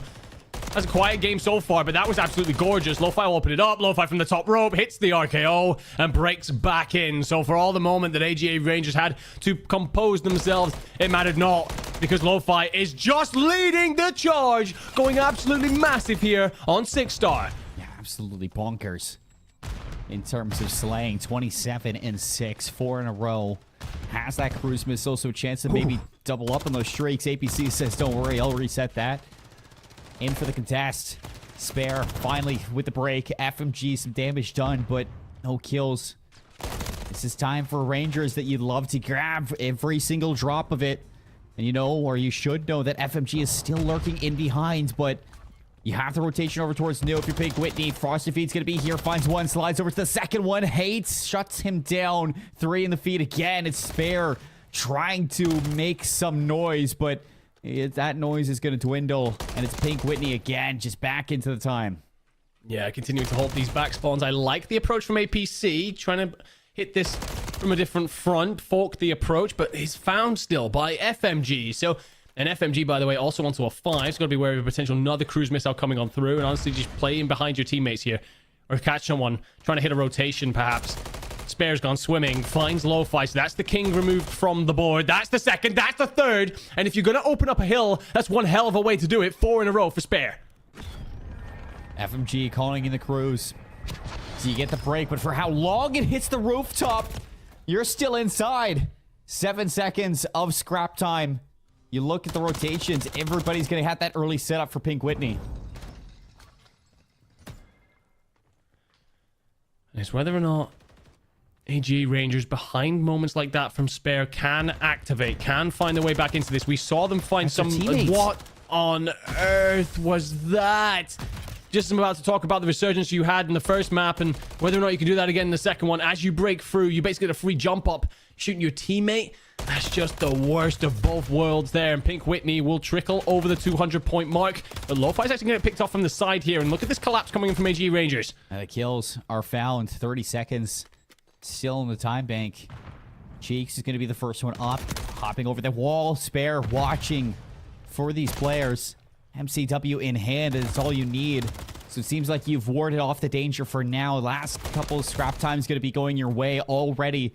Better scoreline than what we had on that Rio, but still so much work to be done. If you're Pink Whitney, you can afford to give up as much scrap time as you like. Hit the rotation over. We are at statue. Cheeks suspects a rat, but currently shooting at pretty much nothing, my friend. FMG manages to get the kill to come on through at least. Spare onto a 5, so got to be aware of potential for a cruise missile to come through for AGE, and it will happen. So AGE with an opportunity here to bring in a cruise and split this entire statue hold wide open. Hate pushes on through from you. Lo-Fi will be there to try and provide a trade. You only need 25 seconds-ish if you're Pink Whitney. AGE Rangers need to activate. They need to do it now or your tournament's over. Frost, if he gets around, you're into the time still battling for it. Hate's going to allow FMG to jump in towards it. 25 seconds. You can't win here, so you're going to see a third rotation. However, you're going to get pretty damn close to putting this one away if you're Pink Whitney. And those kills on rotation, Lo-Fi Bedhead's just going to clear out the kills, clear out the members, roll out the red carpet. It's time to take the series. Pink Whitney, 7 seconds left to put it away. Everybody is rushing to get here. If you're AGE Rangers, the kills just not following in suit. 4 seconds left. No one's going to touch. And Pink Whitney sail their way into the next round. Absolutely clinical from Pink Whitney. AG Rangers showed that they had a little bit of quality throughout this series, sure, but never enough. Always very slow starts. I think that is the fundamental difference maker. Once you gave Pink Whitney the opportunity to run that leash out, it was so hard to drag it back in, and AG Rangers had no such success. I gotta say, looking at the players, we spoke a lot about Lo-Fi Bedhead, but I mean, the French have a wonderful saying, and that is, for the young hunter, an old dog is needed. And that kind of suggests that, you need that experience, you need that level head, you need the person that's just going to get the job done and doesn't do all the flashy bits in between. And while I spoke a lot about Lo-Fi Bedhead, I got to point to Cheeks. That guy picks up nearly 3 minutes in the hill in that second map. My boy is putting out timeshares and dragging his team over the line, but allowing players like Lo-Fi to go and explode around the map in terms of the kills. So yes, for me, Lo-Fi, I feel like I'm repeating myself a lot. Again, probably MVP of the series, but I want to put those flowers around Cheeks' neck as well and just say you've had yourself one hell of a game to get your team through to round 2. Hey, you gotta show some love to the OBG players or OBJ players. And I thought there were moments throughout this 6-star that I actually thought AGE Rangers were putting up a better performance than what we had on that Rio. There were, signs of life so often where they could have, garnered maybe 20, 30, 60 seconds. Why are we replaying the team kill yet again? But every single time you'd get that set up for the Rangers, it's broken within 10 seconds, and you can never get that communication onto, recognize where those respawns are coming from, where you needed to look in that setup. And I think Pink Whitney are just going to dissect you and disassemble those setups every single time. 10 days. It's not even 10 days in the week, but they're going to do it 10 days in the week. And it's very fun to see that Pink Whitney, albeit, they come out on that Rio, they have a little bit of a break, they come back, they do the exact same thing in that hard point. This is a scary team going forward. Yeah, absolutely. I mean, form is temporary, class is permanent, and what you saw out of Pink Whitney here wasn't just a map 1 turn and burn, right? They didn't just switch on the afterburners, peak, and just you used the fact that we were running a best of 1 basically to run over AG Rangers. They showed in that second map that actually no, they were good enough. They can be a team to watch out for throughout the rest of this tournament. And every single time we see Pink Whitney come up I'm looking at Lo-Fi. I'm looking at Cheeks, that dynamic duo to make things happen on the map. That SMG and AR combo that's doing their role so well right now and has put them into round 2. I'm very curious about whether or not we're going to see them tomorrow and into the deeper stages of this tournament. Well, if they keep playing that way, we might be seeing them. We're going to switch things up as we head to a break. We get into round 2. Finally, we're going to be looking at some brand new teams here inside of our Cannon Clash number 6. We will see you on the other side of this break, everybody.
Having this event on our base is kind of special for all the guys on Hill. It's been a really cool experience having all the other bases here. Straight off the rip of this and already, Pabs, that kill feed goes a little bit red. Cannon AFB just grabbing a couple of picks. 10 and 6 now. This is what you can see. He can hate with a gunfight. Oh, he slaps him straight across the face. Rishi Bobby's trying to do his best to drag the boys out from this one. He's got some shots into 2, and that's a big couple of kills coming through from him. But again, Trooper are still on the time. They're still soaking it up, and they're only 10 seconds away. Prom's got to try and work his magic, and he's going to potentially be the man to do it. Currently standing at 8 and 3. There's the first pick. First man down. Does he know the second man's on the bomb? And he gets the second as well. As the host base, we do feel a little pressure to succeed. We had our base commander and our chief in here yesterday watching us. 10-second mark as we approach the latter stages of this P2 and scrap time just available. But Zep, that kill feed has been very, very red so far. Just like that, you could see Oh my god. Hail! Hail! Oh my god, please. Koki grabs the first pick. It will manage to be another pick for Rishi Bobby and a big kill again. Getting the shots in those players crossing. Koki grabs one. Are the players weak? Tones is in. The duel stacks in. Prom goes huge. Prom goes huge. One Buckley are really looking like the dominant team that could decimate any opposition they go up against. Players the reach out though. Flies around the corner. Masterful. Absolutely exemplary again as he gets the second. AFG means to me that we have a lot of friends, people that have your back here. You always have someone to play with. You're never playing solo anymore. There's going to be a straight fire back from the Goblin and Hale. But Hale's going to get taken down, and that's going to be a huge kill with it. Bossman straight in there, but he is going to fall. And again, those bullets of Buckley, Cabasay and Hale teaming up to get control of P1 set. The rotations are in, and Hill, you have tried your best, but it looks like it's all done here. Congratulations to Buckley and commiserations to Hill, who, all things considered, gave us one hell of a series.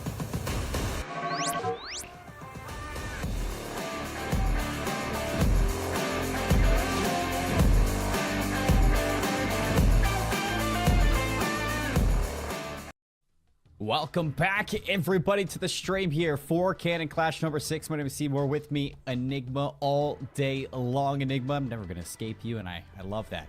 It is such a fun time casting alongside you, my buddy, and we're going into round number 2. Goons versus Pink Whitney in a best of 3. We get to run it back with this Pink Whitney team. It is fun.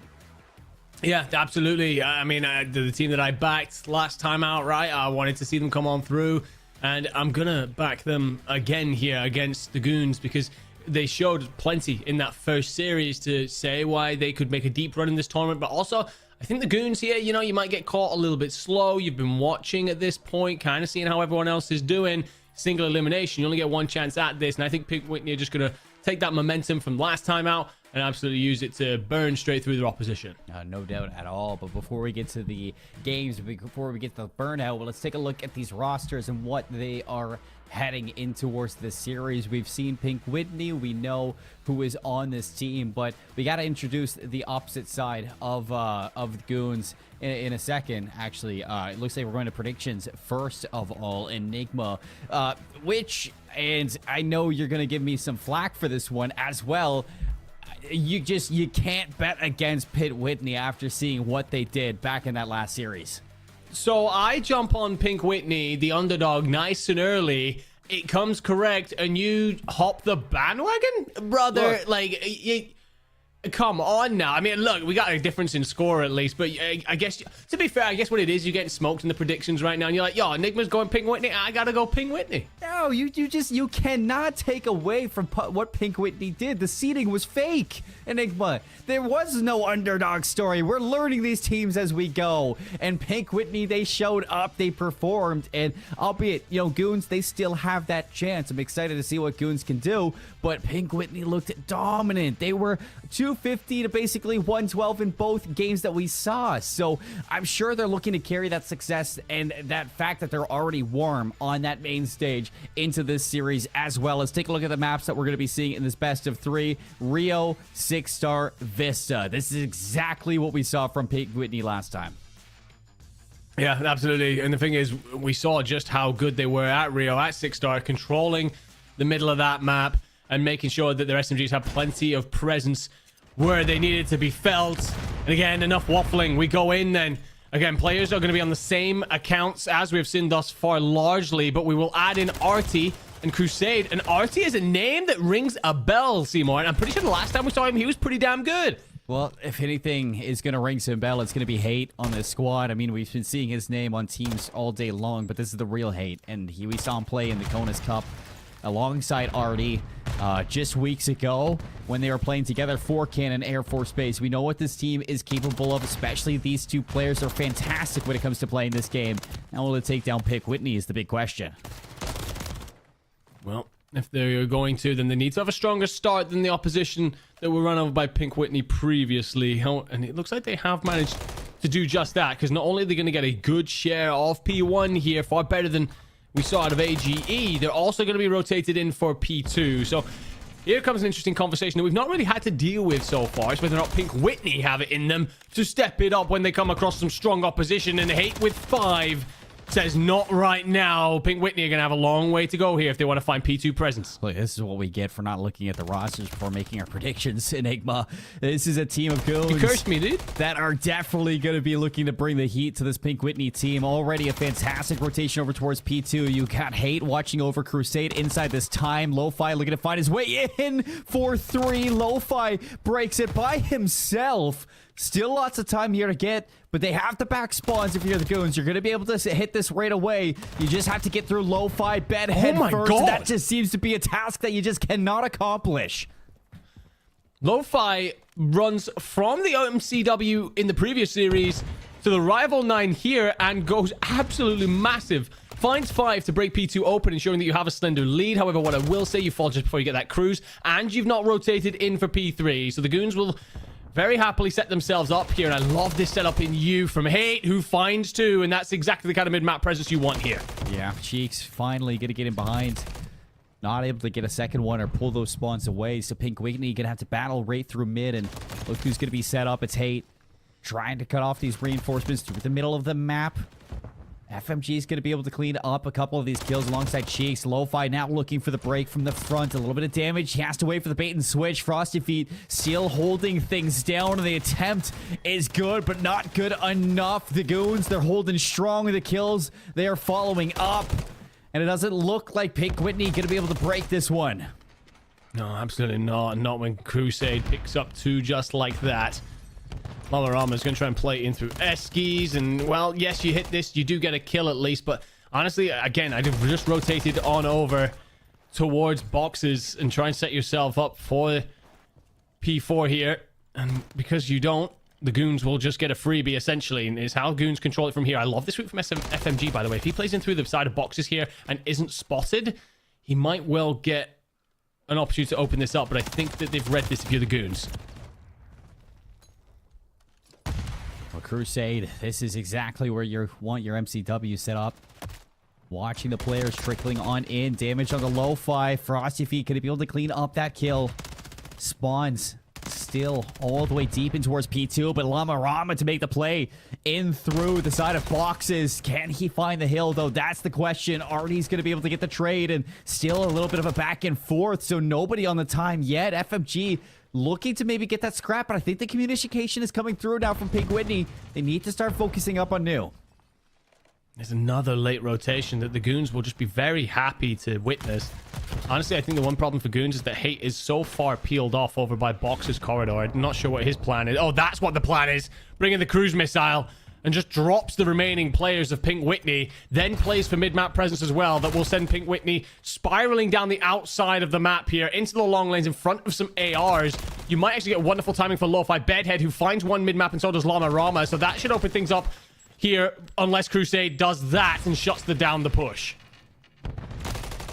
Things starting to get out of hand for Pink Whitney. 11-9 from Crusade, 5 in a row. 17-9 from Hate. This is just a clinic from some of the best that we have at Cannon Air Force Base. Already holding strong through the middle of the map. You have the crossfire still here. Crusade's going to get that cruise missile as well. So you have an arsenal now behind this team, Enigma. This is getting a little bit out of hand. No, honestly, I just looked down at the chat as well, and we have King of Yellow coming in to say the goons have got really good comms going on. But it's pretty quiet on the side of Pink Whitney, and that's bad for 2 reasons. One, that explains why those rotations are not coming in early enough. You're not giving the heads-up call that they need to be made. But the second one also, that suggests that morale is suddenly taking a plunder. That suggests that the opponents have all of the momentum up on you, and that is only going to compound the impact that these superstars are having for the Goons. Yeah, everything going green so far for Goon. FMG off spawn. Looking to lead this team to some salvation. But first you have to get through the AR of Hate. Now a cruise missile for Hate as well as Crusade. Things starting to stack up for the Goons with 18 seconds. You're going to look at about 2:18 of time heading to this P2, and they're already looking to flip this map out as well. The kills keep coming, and look at these spawns now. In the back, they're flipping out. Yeah, I do believe, though, you end up with a little bit of a split spawn here as well, though, because Hate ends up spawning over by Garage. So a weird moment here. FMG, who did spawn in the back for P2, has decided to instead take a completely different route away from the hill through the mid-map. Not sure what his plan was there. So this will, again, hand it back towards the Goons, and Crusade looking to hold down a lane, and that's a big two-piece. FMG will be there to trade it out, but if you are the Goons, you just need about 15 more seconds to see this through. This could be it. Spawns in the back. Can you find the kills to reach it? 10 seconds remaining. Last chance hurrah. FMG taking a lot of time to get some eyes on towards this hard point. You have to go now, but they're taking so long to get there. Nobody's gonna touch, and that's it. For Rio, the Goons come out swinging. The team representing Cannon Air Force Base over in Conus. They show up here in the Cannon Clash number 6, and wow, that was a clinic.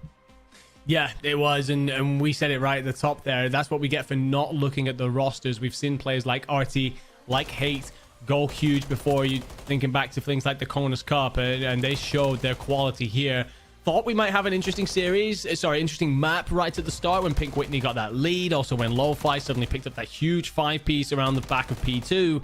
But from there, it was smooth sailing for the Goons, who were doing disgusting things on the map, not just in terms of raw gun skill, superstar moments, but their rotations were so good, timing them perfectly, and that just meant that they were playing defensive setups. And it doesn't matter how good your opposition is, defensive setups are not easy to break. So when you got players like that on the other side, all comfortable, ready and waiting for you, you're asking for so much trouble. If you pick Whitney, the Goons were happy to make this map their own. And I wasn't really chatting, or I guess keeping track of this throughout the entirety of the map, but I'm pretty sure the Goons won every single rotation that we did see on that map. So Pink Whitney, it's a losing battle when you're losing every single setup. You're not even giving yourself the chance to get that initial time at these hills. Something that needs to change heading into the next maps. I mean, for Pink Whitney, we know they have it in them. Lo-Fi was putting in work towards the start of that Rio, but it's going to have to hit a new stride as we take a look at what is next in this best of 3. It's going to be 6-star hardpoint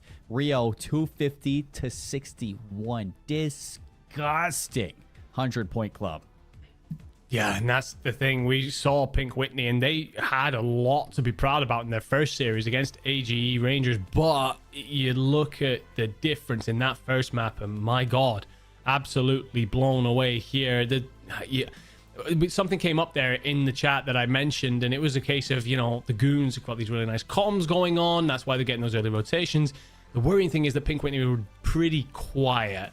And you just can't let that happen. So for me, you got to look towards the leaders of your team over on that Pink Whitney side. And even if things start slowly here, keep talking through the game plan, keep coming on through things, and just try and get your team into a position where you can make that pendulum swing. We've seen it in other maps, right? We saw it in the GeForce Cronus games. We also saw it in the Pink Whitney AGE maps. Pink Whitney were running away. AGE did find life in those maps to make it a bit more interesting. If you are Pink Whitney going into this second map, that's exactly what you're going to do. Always just look for a slight opportunity to bring yourself back into the fight. I mean, you set yourself up in winning positions, you're going to find success. It's the thing about hardpoint. It can really get out of your hand if you're fighting from the back foot for the entirety of the map. But as soon as you get that set up, you have that chance for your MCWs to, set up on those tough angles where they're watching those easy lines of sight. You're going to guarantee yourself at least 1, maybe 2 kills behind that. So for Pink Whitney, there's a good highlight there, Enigma. You're going to need to see that change heading into this 6-star, which is possible. They looked fantastic on that 6-star, but at the same time, you look back to that series that you had for Pink Whitney versus AGE Rangers, and it's not like Pink Whitney were dominating that map when it came down to, you know, playing the objective. They were just dominating when it came down to the slaying factor. They lost majority of the rotations to AGE Rangers. They were just able to easily battle their way in, and even when they did, AGE kept it scrappy. So for the Goons to come out and play as good as they did back on that Rio, you have to look at this Pink Whitney team, and this is not an easy game to win for them.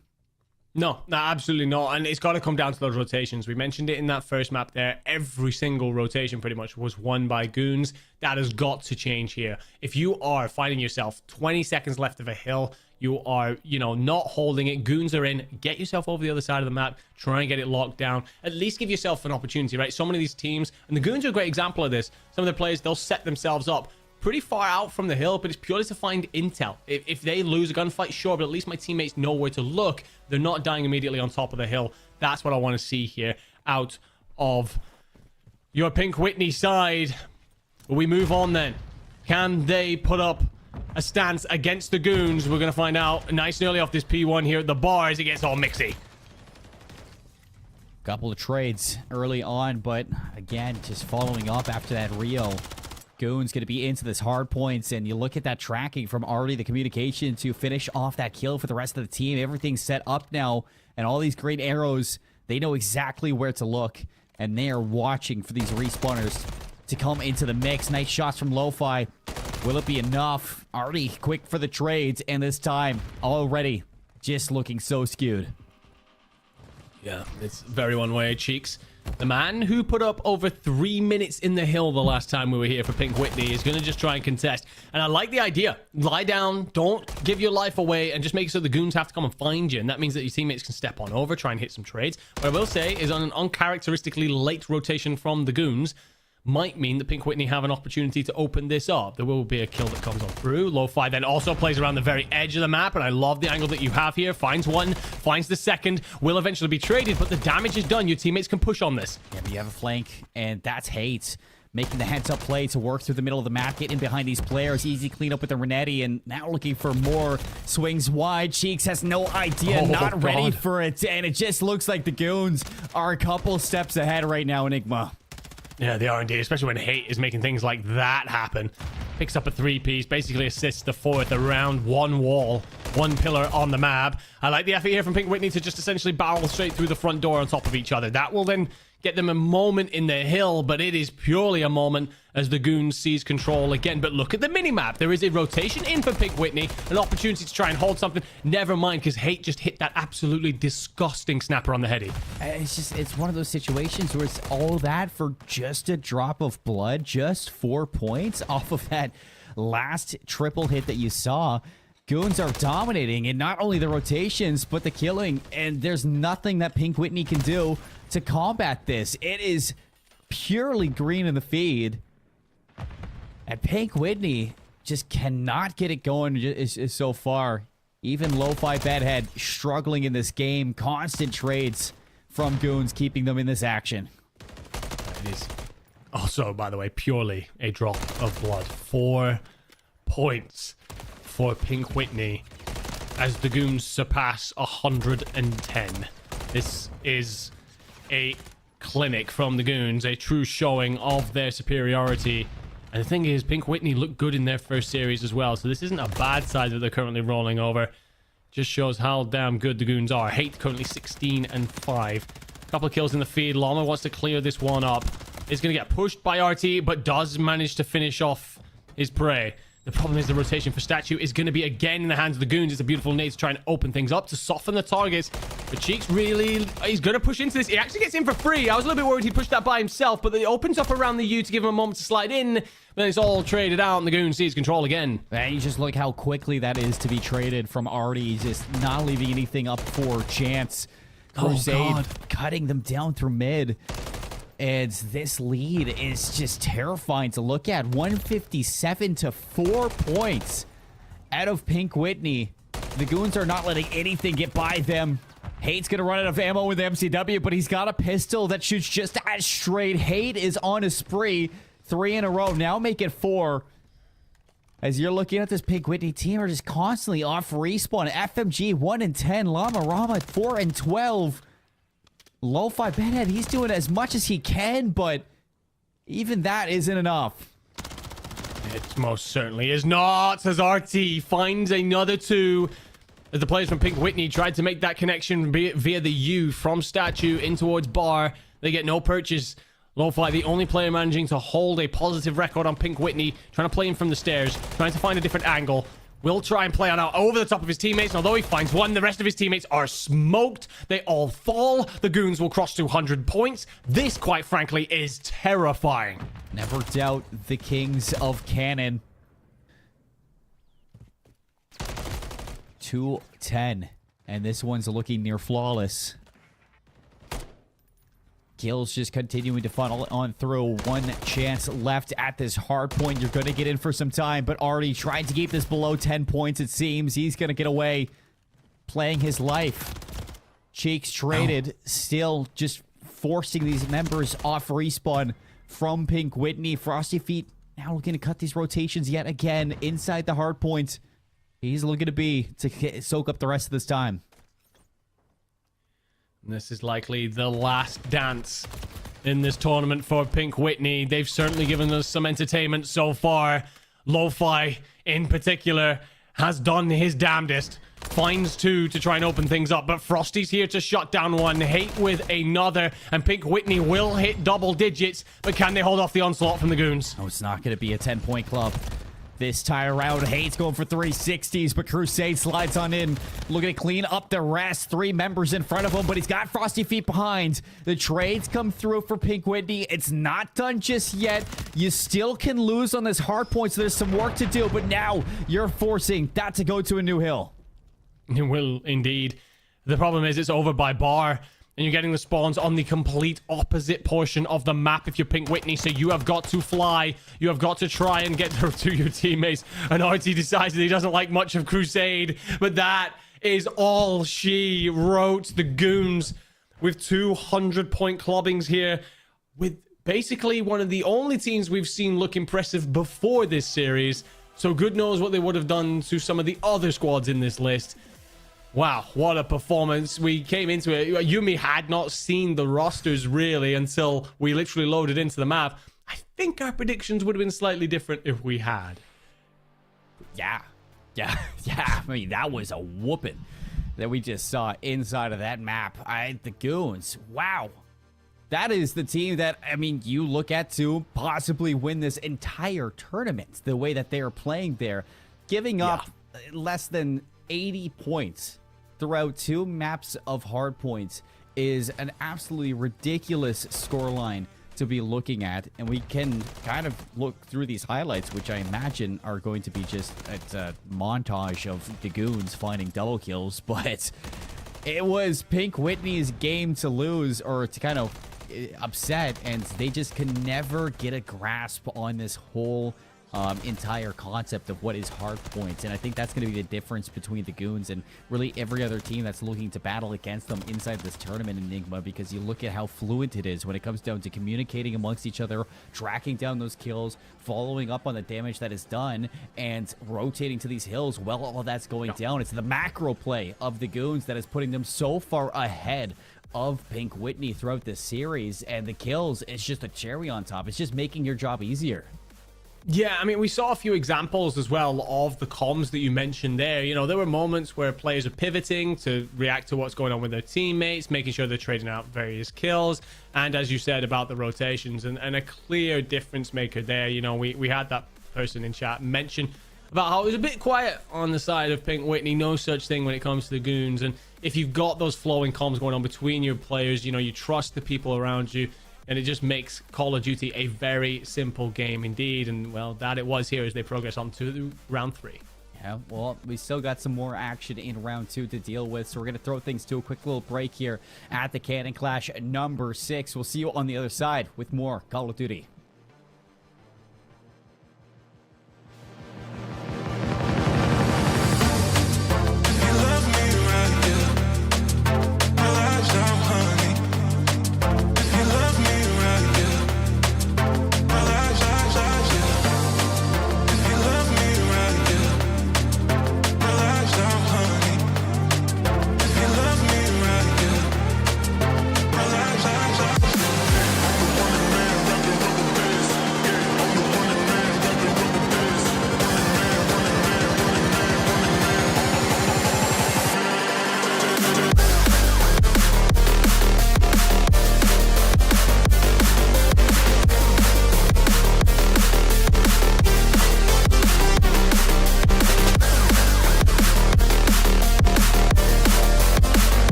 market center.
everyone. We are live from the Boeing Center at Techport, and I couldn't be more thrilled to welcome you all to ForceCon. This is the next generation. The competition, that camaraderie that everybody's building. We can all come together and not only have fun, but show people that no matter where you go in the military, we all achieve this together. Ambassadors, bases, and support from around the Air Force, thank you for being here. So ladies and gentlemen, let's get ready and have some fun. It's ready. We got ForceCon Game 1. Marine Corps up against Coast Guard. Let's get into it, college. This is a chance to show all our skills that we can actually compete at the highest level. That teamwork that you're already practicing with your guys back there, you kind of reinforce it. Last chance going to be spotted. Schnox with a shot, and that's going to do it. Marine Corps with the first win on stage. I didn't know how involved I would get with some of these games, but I'm in the stands screaming, cheering for our teams. It just gives the opportunity to immerse ourselves in something different. It's a really good outreach for military members. If we weren't playing games, especially with the military, then we probably wouldn't have met. Space Force yesterday with a fantastic start to the tournament. Got Chewy and Wazd and Venue taking the stage there for our Air Force. We're all hungry to win, so we want to improve, and I think we've been doing that. French finally going to strike on this flank. Venue's going to trade out, but it's all down to one. Everything is snowballing in favor of Space Force. They 2-0 Air Force. They send them to the lower bracket. We just clicked with the team today. We're not over-challenged. We're playing how the game's supposed to be played. They're going to be coming out here looking for some big revenge. We're going to give it up here for the Coast Guard as we welcome them to the stage. Wasp looking for 9. Make it number 10. My goodness, goes to the pistol. Makes it look easy. Not really going to be able to get anywhere in time. Air Force lock it down. Big round of applause for Coast Guard. Absolutely gave it their all here today. We just had to hit a regain, and I think that was our regain series. We are getting deeper into the bracket. It's getting better and better, and now we have our winners finals. I mean, what can we say? Defending champions from our previous ForceCon taking the stage finally here goes to show the actual adaptations and changes that the Space Force team is going through. Answer is going to be a hard no. It's Ama soaks up the final seconds and locks in map 1 for Space Force. Trying to contest, challenges out, he wins 1. Is it enough? Almost gets a second. One final attempt. Gavin is shut down in the Army. They stay alive. First missile reacts, goes down. This could be it. This could be revenge. Able to get in there. Space Force. They take it cleanly, and they're going to the grand final. Honestly, I'm just looking for grand finals. I know we're going to see them again. They're coming for revenge at this point, and I'm not worried. Heading in with our lower round 2 matchup for Air Force versus the Marines. These are two teams that very easily could make a run here. Shop's going to take down Venue in the back. Cryo finds Wazd all the way back towards P3. Does Wazd use a cruise missile of his own up the respawn? It's going to be tough with Jay. It's just killing you off spawn. So you're going to have to hit this one last time, Schnops. Could this be it? Yes, it is. At first, he sees the cross for Chewy. He slides in with a Renati to go down, and we're into a 1v4 for Wazd. Playing through mid. Now Wazd is known. Jay's going to track him down. Schnops going to put it away, and the Marines, they move forward. 2-0 versus the Air Force. They knocked them out and they'll move on. Marine Corps also coming off of a very swift win, so these guys are probably feeling pretty hot, feeling pretty loose. This is going to come down to the score, and this game is getting crazy. Stupish up top. He's the one that has to fly, and he never makes his move. Too little, too late. Army, bring it back. A chance now on the zone. A 1v1 needed, and Dexy will find the final kill. That will do it. Army take a swift 3-0, and they advance to the rematch in the grand final. You know, we're just pulling through. We're doing exactly what we're supposed to do, what we've been training to do, and it's showing. We're joined here alongside of our GSG children, and I'm so happy for them to get to experience ForceCon and cheer on our U.S. Armed Forces branches. I have 2 teams up here on the stage ready for a grand final, best of 7 rematch. Let's get into it. This is a pretty forward position for Flamethrower. Number 6 is locked in. Cruise missile now in the back pocket. In the open, in the back, or there's a chance to find a big spawn clip. It's Hale looking to lock down this time. They go down. Army, they run it back on sub base and they take it back. Look at this spot right here. Hello, trying to line them up, and it's a little bit sloppy, but he's still able to come away with one. Second gunfight on the way. The train, luckily will follow. Jack just hits the flag. One final touch. 1 second on the clock, and Dexy says, no, you do not. That's map number 3 for Army. They're setting up to win it all, to be your champions. Nobody's in. Reacts finds a kill. Kabase goes down, and Check's gonna call game. That's the grand finals. Your champions, the U.S. Army. Ryan from Gold Star Gamers presenting your 2024 ForceCon champions. For the 2nd year in a row, they hoisted above their heads. Give it up for Army. Back-to-back champions.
welcome back, everybody, to the Cannon Clash number 6. My name is Seymour. With me is Enigma. We're through into the round number 2, deep into round 2 as well, because we just got to watch one of the best teams here at Cannon Air Force Base take the stage, and they smoked their opponents that we did see earlier on. It was crazy, the show that we saw from the Goons. But now we take our sights away from that. We go deeper into round number 2, Enigma, and we're taking a look at Elite versus Goons.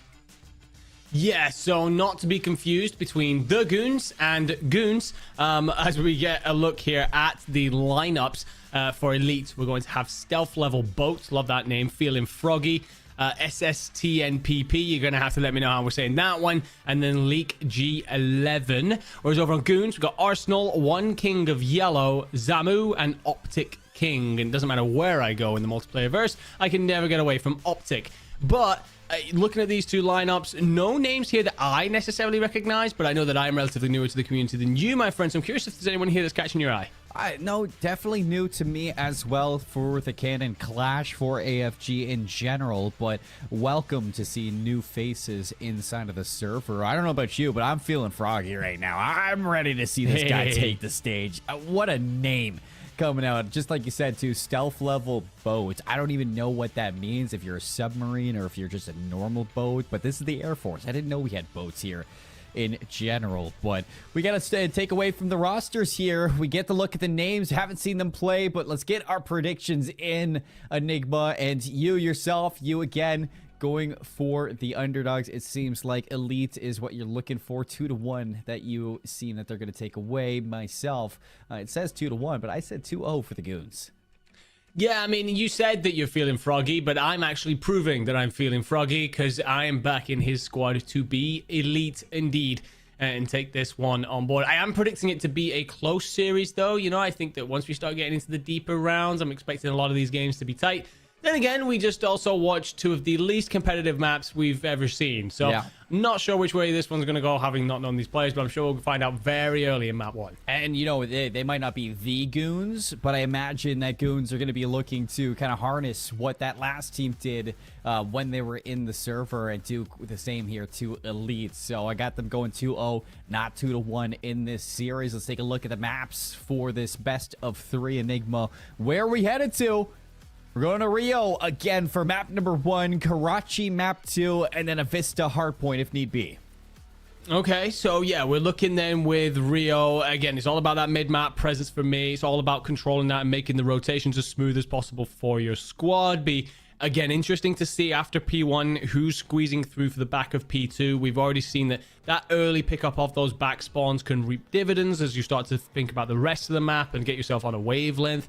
So that's the kind of thing that I'm looking for here, nice and early on Rio hardpoint. We've already seen it played out twice. And I think one of the big things in particular is getting those setups in place that allow you to gain intel, spreading out. Don't just sit on top of the hill and hope for the best. Exactly. I mean, that's what we kind of saw from the likes of the Goons, is they were always ahead of the curve, not only finding the kills, setting up those hills, and having somebody work in to cut off the rotations as well from those respawning opponents. So you got to look at these two teams heading into this Rio. What do you want to see now that you know just how high of a skill ceiling that the Goons have brought to this tournament? You need to see those heavy rotations be focused on the slaying power, as well as the, you know, willingness to kind of look away from those hard points, have somebody push away and try to find some of those kills away from the hill, take some pressure off of that objective. And it's just kind of mixing all of that together is really the recipe that you're looking to find to take down the Goons, Enigma. That is what I'm looking for. Yeah, 100%. I think that one of the things that you allude to there that I love is pressure, because Rio is such a high-paced map. There is a lot of pressure, and if you can ever alleviate that, you're guaranteeing yourself, you know, a good chunk of time at all. That will split a very close map when it comes to your hard point. But we are off and away. Elite against Goons, and it looks like we've actually got Hate subbing in for Arsenal, and we know how damn good he can be. So all eyes on the main man. Well, back onto, I'd say the same things that we've been seeing, or the same accounts that we've been seeing so far. Snapped, or SNT, or SSTNPP. I don't even know what I'm saying for this name, or what we're going to be seeing for this as well. But, Yeah, I hate subbing in is going to leave give a lot over towards this elite team. Goons so far good for the time. What do you think that this name is? I think I might go with PP. No, I'm joking. I'm just gonna STN. Maybe that's the best way we go here. Like I don't know what that's supposed to be. However, what I will say is that right now, APC. Oh, I wonder if we've had an issue come on through there. FMG will not care and absolutely lights up Frosty Feet after sticking in with the Semtex 2. Not sure if we do have a potential issue there. Lo-Fi trying to play in through you in order to wrap around the back. Finds the first to open things up. And that P2 control is just going to go the way of this Goons roster for now. And this is what I wanted to see nice and early. Whether or not a squad was going to play him early for that P2. And it looks like the Goons are doing just that. Yeah, it looks like we're going to be playing through this disconnect that we have for elites. Definitely unfortunate for sure, but maybe the admin's going to bring the call in. Goons soaking up all the time so far, and it does seem like the call has finally come through in our ears that we're not going to be playing through the disconnect. Definitely something that we need to fix. You want to play on that 4-on-4, especially considering, I mean, you got 4 players. You might as well play all 4 of those players inside of the game. Enigma, no point to play in a 4-3 deficit, especially considering the game just started. Yeah, we were very early, so get the player back in, get us all in level playing field. Obviously, competitive integrity, very important. Obviously, extremely early days, hard to tell, but a lot of back and forth feed when it came to P1. And, well, actually, we're getting it in our ear that we are going to just play on through. Elite will be a 3-man up against Goons throughout the rest of this map. Maybe Hay can carry subbing into this team. Will it be enough? He's going to be shot in the back, and Goons just getting all the time now with that number advantage.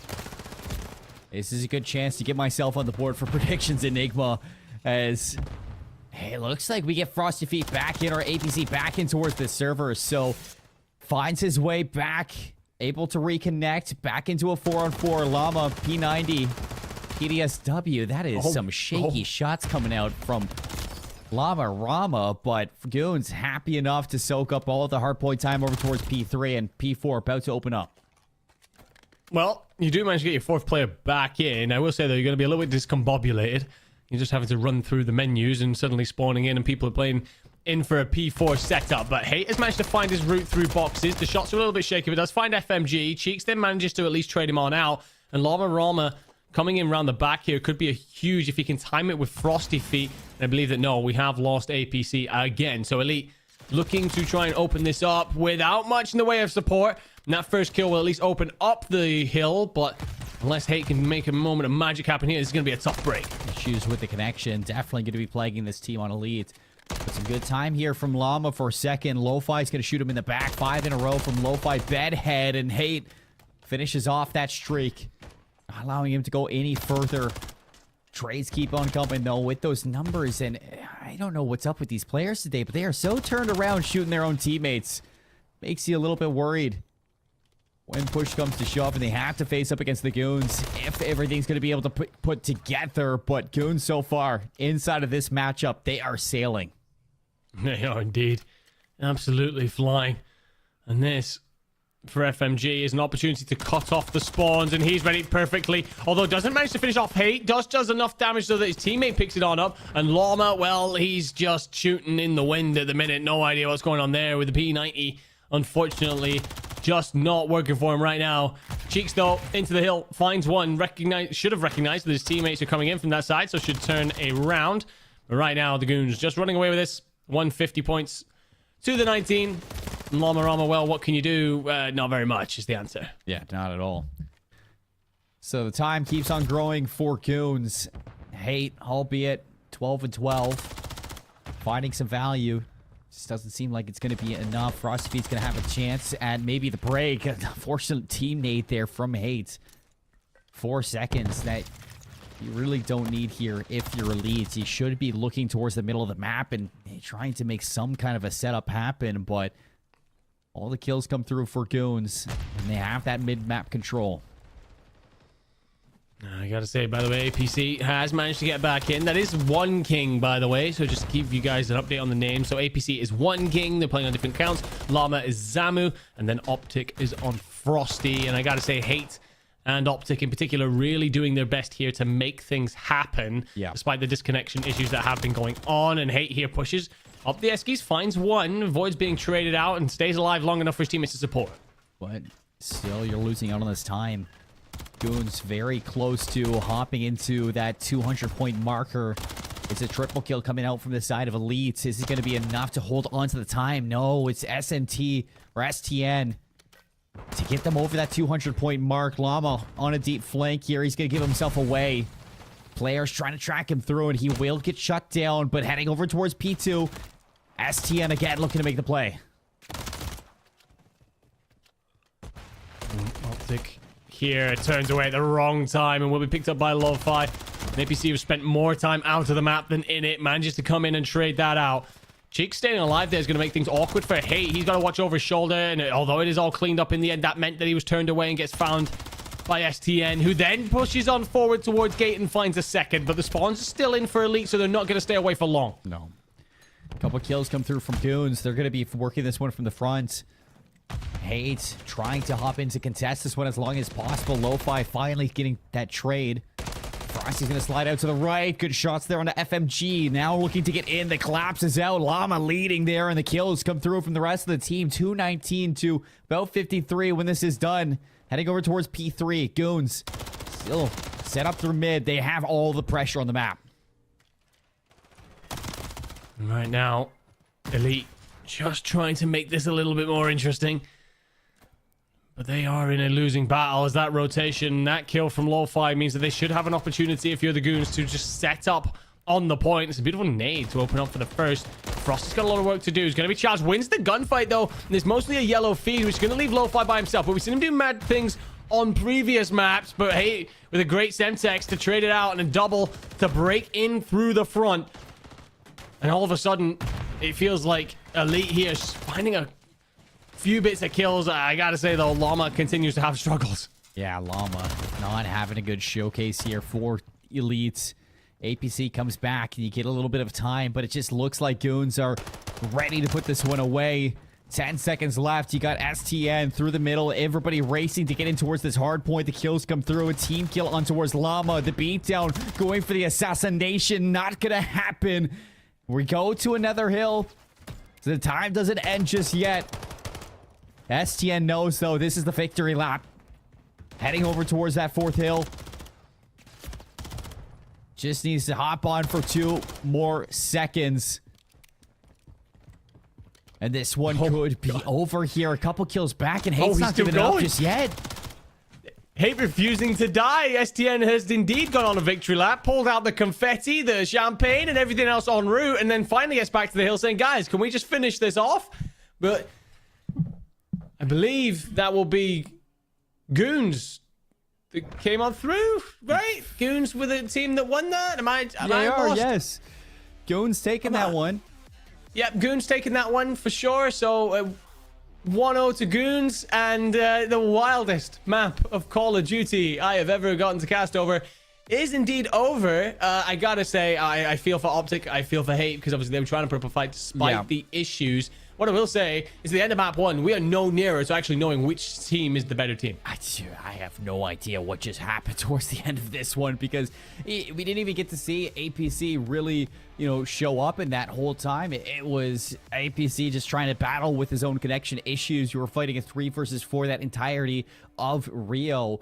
And we didn't get to see Elite really put it all together. You're missing your fourth. Hate comes in, and albeit Hate amazing on the Goons, he just wasn't able to really step up for Elite in that whole series. It's not a one-man army, and Hate, albeit is a fantastic player, but he's not somebody who's going to be able to carry you through a map like that.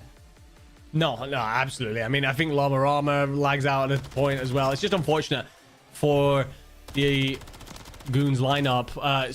It's just one of those, we decided to play on through it. You're just getting on with it. It's tough. It's an unfortunate circumstance, but I think at the end of that map, at least you turn around to your boys, and we spoke about this before, how Pink, Whitney had lost a map in the previous series, and we found out that they were pretty quiet. It had muted them. I don't think that happens here. I think if you're Goons, you turn around to your teammates, you go, look, well, that was really unfortunate, but now we've got an opportunity to put it all together and we should be fine. So again, we don't really know who's the better team of the two, and I think that actually really suits Goons in this scenario because they can just go, look, forget about that one. We can still 2-1 these guys. Yeah, no, I mean, well, it would be Elite in that factor. The team names, it was Goon that did walk away with that map 1 victory, but Elite has to figure out some way to kind of steal this next map. And we look at those map vetoes, we get a chance to kind of really look into what is next for this series, and I don't think it really changes much for the fact that Elite now heading into, pretty sure it's a Karachi hardpoint,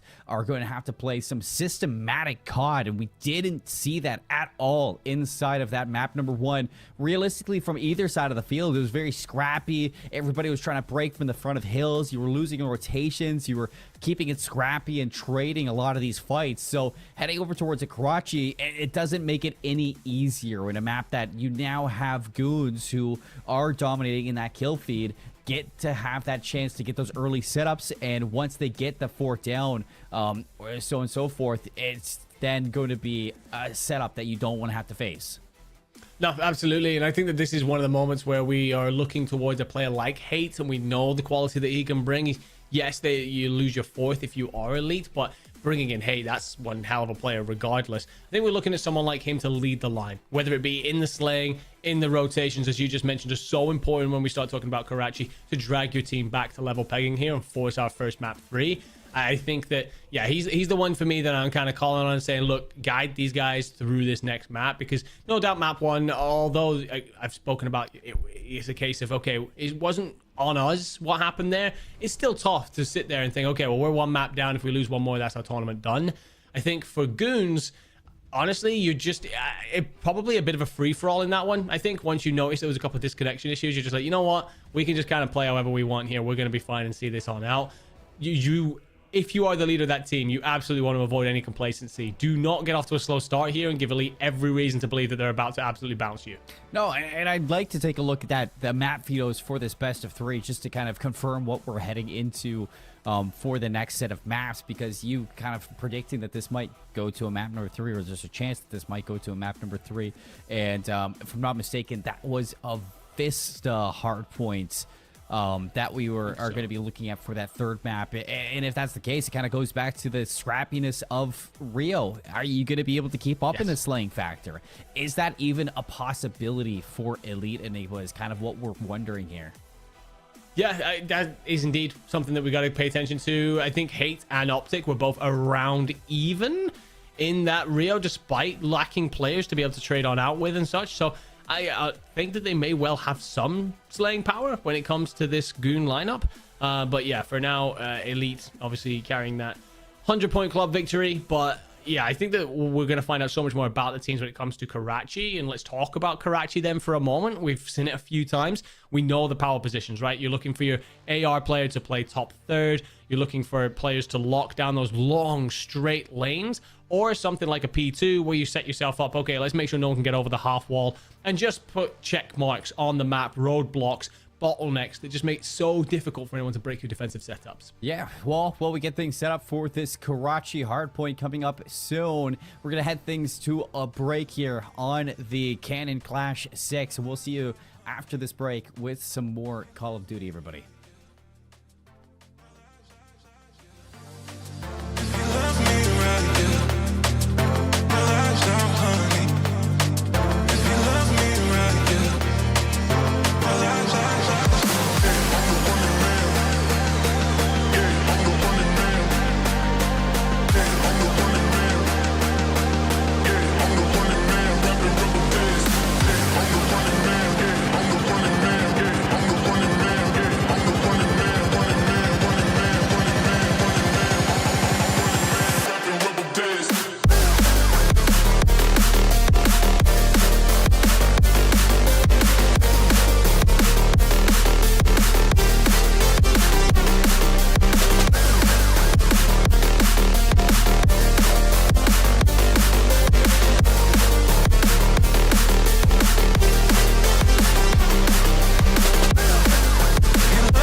Welcome everybody to the Allied Forces Esports Invitational. I'm super duper excited to be here for the second year in a row. On behalf of Brigadier General Williams and Team Ramstein, wil geluk bij dein Wettbewerb.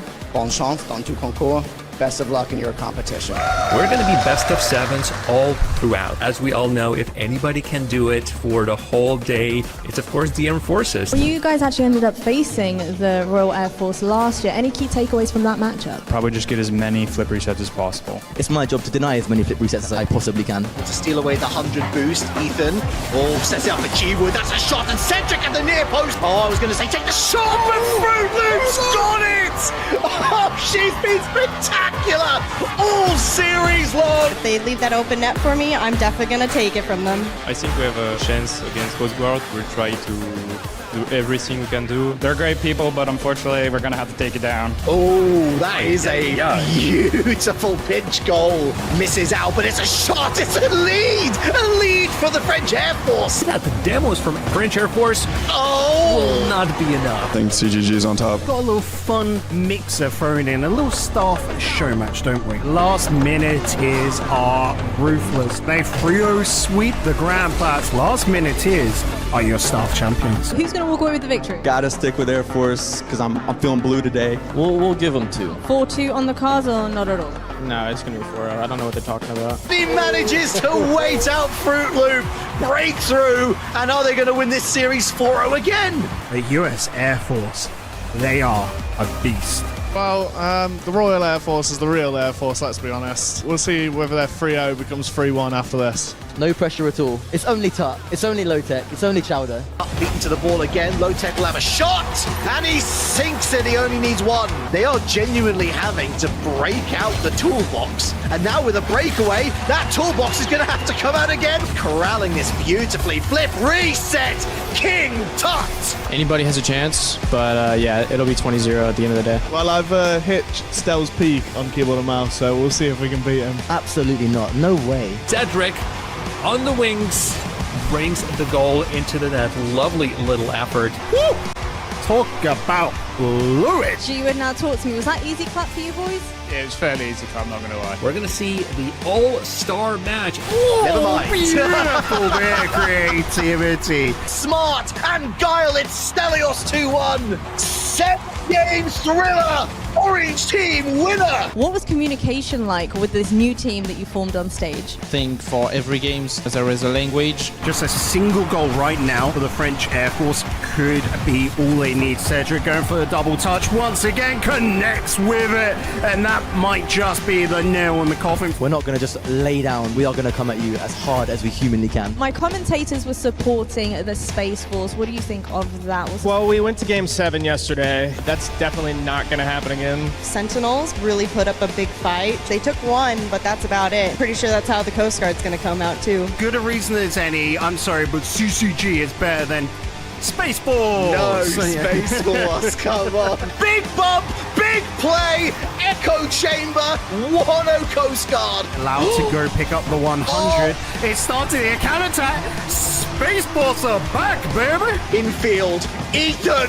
Oh, it's off the crossbar. No. Continuing on, hopefully we can all have our pop-off moments. RAF Storm Shadows taking on the RAF Sentinels. Let's see what they got today. Hopefully they can put up a bit more of a fight. Today it's going to be a really different story. There's a lovely recycle to Sames, who goes up for the double tap. Sames! A miss. Sames beats 2 players. Asher right there. Cedric to G-Wood. It's a save, but it's not enough. The pressure was definitely felt. Told everyone to take a deep breath, focus, maintain the basics, and we'll be all right. Ethan is hyping up his teammates. I'm just getting my teammate nice and loose so it can be nice and stress-free during our series. What's the score going to be in this one? On this match, I don't know, but we will win. Fish is on the opposite side. Ball going to linger around mid, and it's met by Zalu. Lovely pass to the midfield. Mirica cannot make a connection, and 1-2 between Ethan and Fruit Loop. Was it all down to the shoulder massage that you had at the start of the game from Ethan? Absolutely. I was feeling really loose going in. You boys right now are 24-0 in the tournament. How do we think this one's going to be? It's going to be 28-0 after this. We scrimmed them beforehand and actually beat them. They got us the second time around, but we got them the third time around. Lights is actually the one who picks up possession. What a lovely chip, and again it's the crossbar that denies. It's a brilliant bump, but yet again there's someone on hand. Downer with a buzzer beater. AFG 28-0. Yeah, I think we're going to go 32-0. I've had a full reset now. I've had some nice pizza rolls from Pizza Hut. Oh, we want pizza. Where's our pizza? We got our coffee. Got 100 boost to 2 boost, but he's used so much of it. Going for the second, third touch. Follow up from Noosh. Lovely flick over the top of everybody. Oh, it's a spectacular from Cedric. Cedric sees that there's just no opportunity for Ethan to raise it down from his head, and Cedric wins it in overtime. As we know him, Ed, who takes a second just to scream out comms, comms, comms, comms, comms. In that moment, we snap back in from whatever dream we were in previously. We're going all the way, Asher. We're going all the way, Shay. Strap in. It's going to be a bumpy ride. I had Space Force winning, but they proved me wrong. Score line prediction, please. Let's go 4-1. Oh, you need to keep it close to keep the control. Loose in front of net, and Echo will punish. Xylem plays it high, just needs to keep on playing the ball and putting it away from the opposition. Very thankful to be back in the finals. If there has ever been a team that is going to win flawlessly in Rocket League, Bacon, the American Air Force is them. This is our chance for our interviews that we did to come to fruition. Lights out, bud. Echo and Xylem are not ready to play on this stage. Clearly, they love an underdog story too. We beat them twice in scrims, so we're gonna beat them now. It's like Echo remembers a lot of things, but I remember last series he didn't score a goal. Oh, any comeback for that one? We'll let the game show here. Starting to get into lobby here, James. Let's get underway. Grand finals time, baby. Maybe Low Tech can put together something extraordinary. It's a shot on target, save from Light.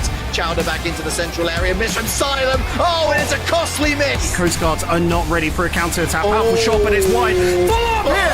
And Chowder is able to find net. All he has to do is find a way to get this to the green stuff. And he does so. 32-0. Flawless A5 for AFG. An achievement. This is 2 times champions of the Allied Forces Esports Invitational. I mean, this is the strongest team that the Air Force has ever had. Just sheer dominance. We knew it was going to be a victory. Thank you to the 86 Force Support Squadron and Michael Bellato and his team. We hope to see you guys in future years, and hopefully next year we can add a couple more countries onto that list. So thank you guys.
We are live from the Boeing Center at TechPort, and I couldn't be more thrilled to welcome you all to ForceCon. this is the next generation. The competition, that camaraderie that everybody's building, we can all come together and not only have fun, but show people that no matter where you go in the military, we all achieve this together. Ambassadors, bases, and support from around the Air Force, thank you for being here. So ladies and gentlemen, let's get ready and have some fun. It's ready. We got ForceCon Game 1. Marine Corps up against Coast Guard. Let's get into it, college. This is a chance to show our skills that we can actually compete at the highest level. That teamwork that you're already practicing with your guys back there, you kind of reinforce it. Last chance going to be spotted. Schnapps with a shot, and that's going to do it. Marine Corps with the first win on stage. I didn't know how involved I would get with some of these games, but I'm in the stands screaming, cheering for our teams. It just gives the opportunity to immerse ourselves in something different. It's a really good outreach for military members. If we weren't playing games, especially with the military, then we probably wouldn't have met. Space Force yesterday with a fantastic start to the tournament. Got Chewy and Wazd and Venue taking the stage there for our Air Force. We're all hungry to win, so we want to improve, and I think we've been doing that. French finally going to strike on this flank. Venue's going to trade out, but it's all down to one. Everything is snowballing in favor of Space Force. They 2-0 Air Force. They send them to the lower bracket. We just clicked at the team today. We're not over-challenged. We're playing how the game's supposed to be played. They're going to be coming out here looking for some big revenge. We're going to give it up here for the Coast Guard as we welcome them to the stage. Wasp looking for 9. Make it number 10. My goodness, go to the pistol. Makes it look easy. Not really going to be able to get anywhere in time. Air Force lock it down. Big round of applause for Coast Guard. Absolutely gave it their all here today. We just had to hit a regain, and I think that was our regain series. We are getting deeper into the bracket. It's getting better and better, and now we have our winners finals. I mean, what can we say? Defending champions from our previous ForceCon taking the stage finally here goes to show the actual adaptations and changes that the Space Force team is going through. Answer is going to be a hard no. Atama soaks up the final seconds and locks in map 1 for Space Force. Trying to contest, challenges out, he wins 1. Is it enough? Almost gets a second. One final attempt. Gabasay is shut down. The Army, they stay alive. Cruise missile reacts, goes down. This could be it. This could be revenge. Able to get in there. Space Force. They take it cleanly, and they're going to the grand final. Honestly, I'm just looking for grand finals. I know we're going to see them again. They're coming for revenge at this point, and I'm not worried. Heading in with our lower round 2 matchup for Air Force versus the Marines. These are two teams that very easily could make a run here. Josh's going to take down Venue in the back. Cryo finds Wazd all the way back towards P3. Does Wazd use a cruise missile of his own off the respawn? It's going to be tough with Jay. It's just killing you off spawn. So you're going to have to hit this one last time, Schnapps. Could this be it? Yes, it is. At first, he sees the cross for Chewy. He slides in with a Renani to go down, and we're into a 1v4 for Wazd. Playing through mid, now Wazd is known. Jay's going to track him down. Schnapps going to put it away, and the Marines, they move forward. 2-0 versus the Air Force. They knock them out, and they'll move on. Marine Corps also coming off of a very swift win, so these guys are probably feeling pretty hot, feeling pretty loose. This is going to come down to the score,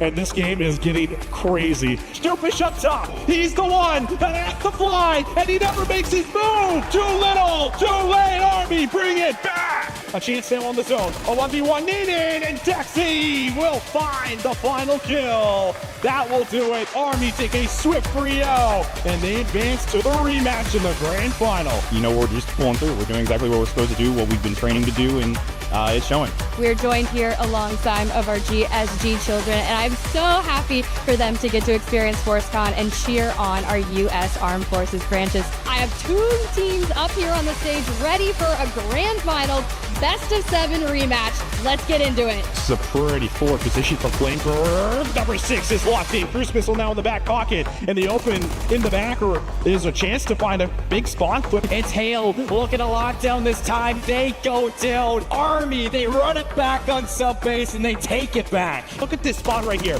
Hello, trying to line them up, and it's a little bit sloppy, but he's still able to come away with one. Second gunfight on the way. The train, luckily will follow. Jack just hits the flank. One final touch. 1 second on the clock, and Dexy says, no, you do not. That's map number 3 for Army. They're setting up to win it all, to be your champions. Nobody's in. Reacts finds a kill. Gabasay goes down, and Check's gonna call game. That's the grand finals.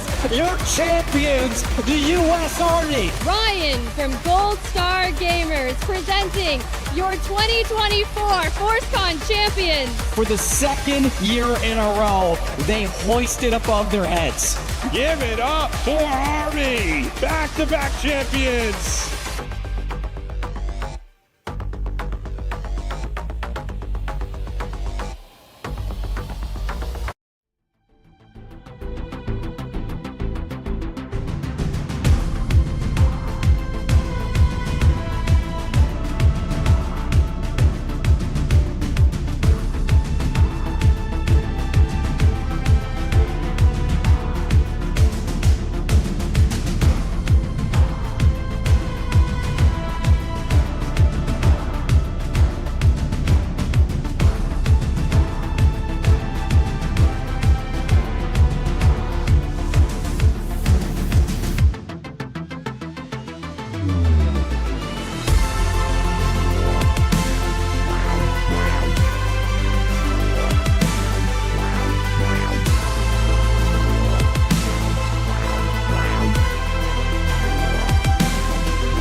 Having this event on our base is kind of special for all the guys on Hill. It's been a really cool experience having all the other bases here. Straight off the rip of this and already, Pabs, that kill feed goes a little bit red. Cannon AFB just grabbing a couple of picks. 10 and 6 now. This is what you can see. He can hate with a gunfight. Oh, he slaps him straight across the face. Rishi Bobby's trying to do his best to drag the boys out from this one. He's got some shots into 2, and that's a big couple of kills coming through from him. But again, Trooper are still on the time. They're still soaking it up, and they're only 10 seconds away. Prom's got to try and work his magic, and he's going to potentially be the man to do it. Currently standing at 8 and 3.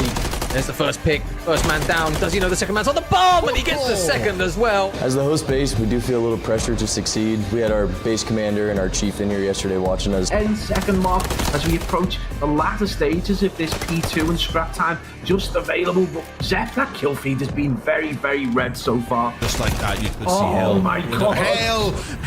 Oh my god, please. Koki grabs the first pick. It will manage to be another pick for Rishi Bobby and a big kill again. Getting the shots in those players crossing. Koki grabs one. Are the players weak? Tones is in. The duel stacks in. Prom goes huge. Prom goes huge. One Buckley are really looking like the dominant team that could decimate any opposition they go up against. Players the reach out though. Flies around the corner. Masterful. Absolutely exemplary again as he gets the second. AFG means to me that we have a lot of friends, people that have your back here. You always have someone to play with. You're never playing solo anymore. There's going to be a straight fire back from the Goblin and Hale. Well, Hale's going to get taken down, and that's going to be a huge kill win there. Bossman straight in there, but he is going to fall. And again, those bullets of Buckley, Cabasay and Hale teaming up to get control of P1 set. The rotations are in, and Hill, you have tried your best, but it looks like it's all done here. Congratulations to Buckley and commiserations to Hill, who, all things considered, gave us one hell of a series.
Time since we've seen everybody. Welcome back to the Cannon Clash 6. My name is Seymour. Alongside me is Enigma. And after all these time, we've been figuring out some technical issues, trying to get players back into things and finish off this best of 3 that we have going on here, Enigma, because unfortunately it seems like this is going to be the end of the road for day number 1. Yeah, absolutely. We are going to settle this series, which is currently 1-0 in favor of Elite after we saw a couple players lag out. Actually, I think it is 1-0 in favor of Goons, but we'll come back to that. However, we have now fixed the issue that was causing certain players to lag out. So we're going to finish the series off, get things all done and dusted, and then figure out where we are afterwards ahead of tomorrow.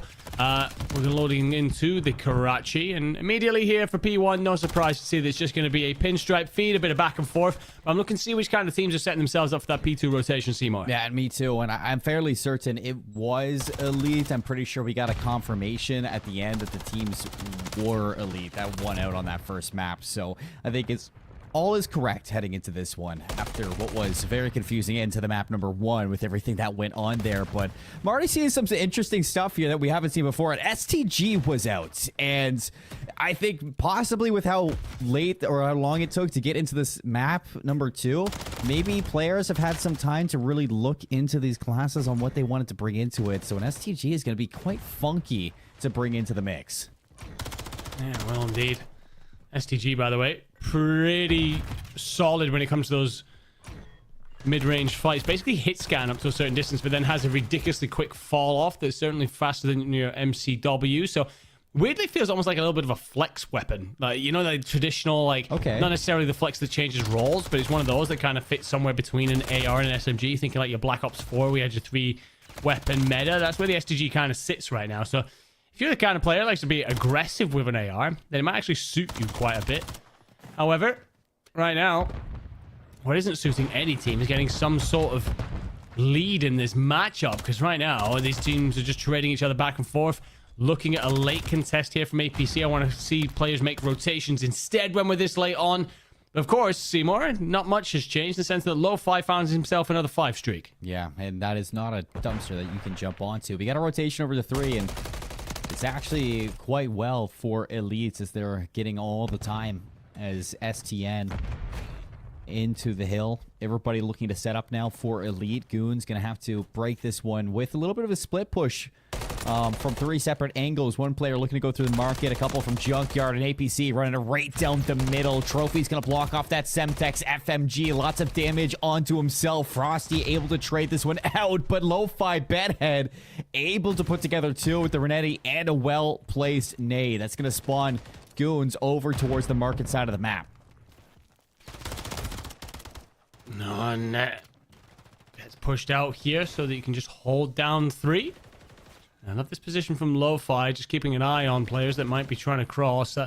Top positioning from Frosty Feet might give you an opportunity to approach this from a different angle. Finds the 1 kill, but you just want to rotate away here, I feel.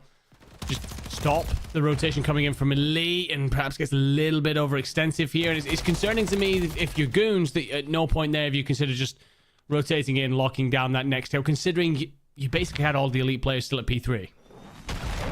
Cruise missile from Lo-Fi, and Cheeks is going to get costed. A team kill.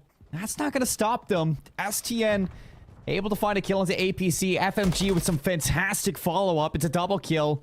And you look at the size of that scope. This guy can hit the broadside of a barn from 1,700 feet away. I mean, that is quite the scope on an MCW.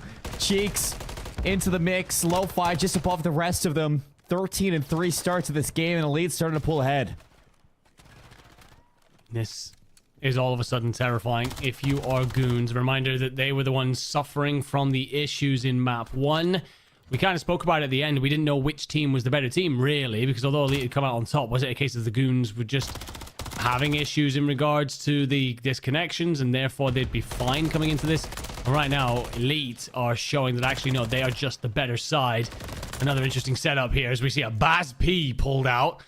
It will be still profitable for Lo-Fi Bedhead, picking up a couple of kills, and the Goons have been sent packing. They have got a long rotation to make, and they're way behind. Another cruise missile right to the door of Church. FMG going to invest that, and it finds nothing, but it does burn some time off the clock, and you see that Goons going to be able to hit this one, but after about 40 seconds has passed, and I mean, once you get here, you're losing those engagements, so this lead from Elite 120 to about 26. And a little bit more time here at Old, but setting up over towards P1 is kind of the idea here for both of these teams. And Elite are already going to be making that play.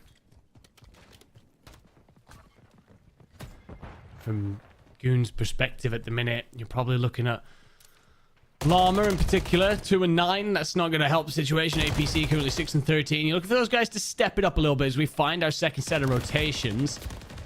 And APC will find one in red, so trying to open this hill up, which Cheeks is going to dive in on. I spoke a little bit about him in previous series. Just basically takes timeshares out on the hill, lets his teammates spread on out and find the kills. And that's another cruise coming in. We'll find APC this time. No team kill throughout.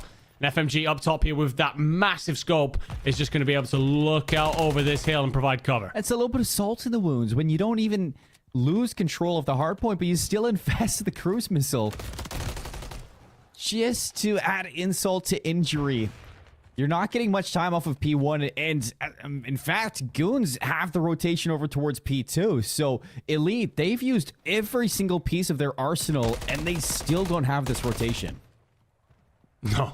And Frosty hands one, APC with the other. So whether or not you get SSTMPP coming in around the back, and oh, he does. Absolutely explodes onto the hill. That's what I was worried about.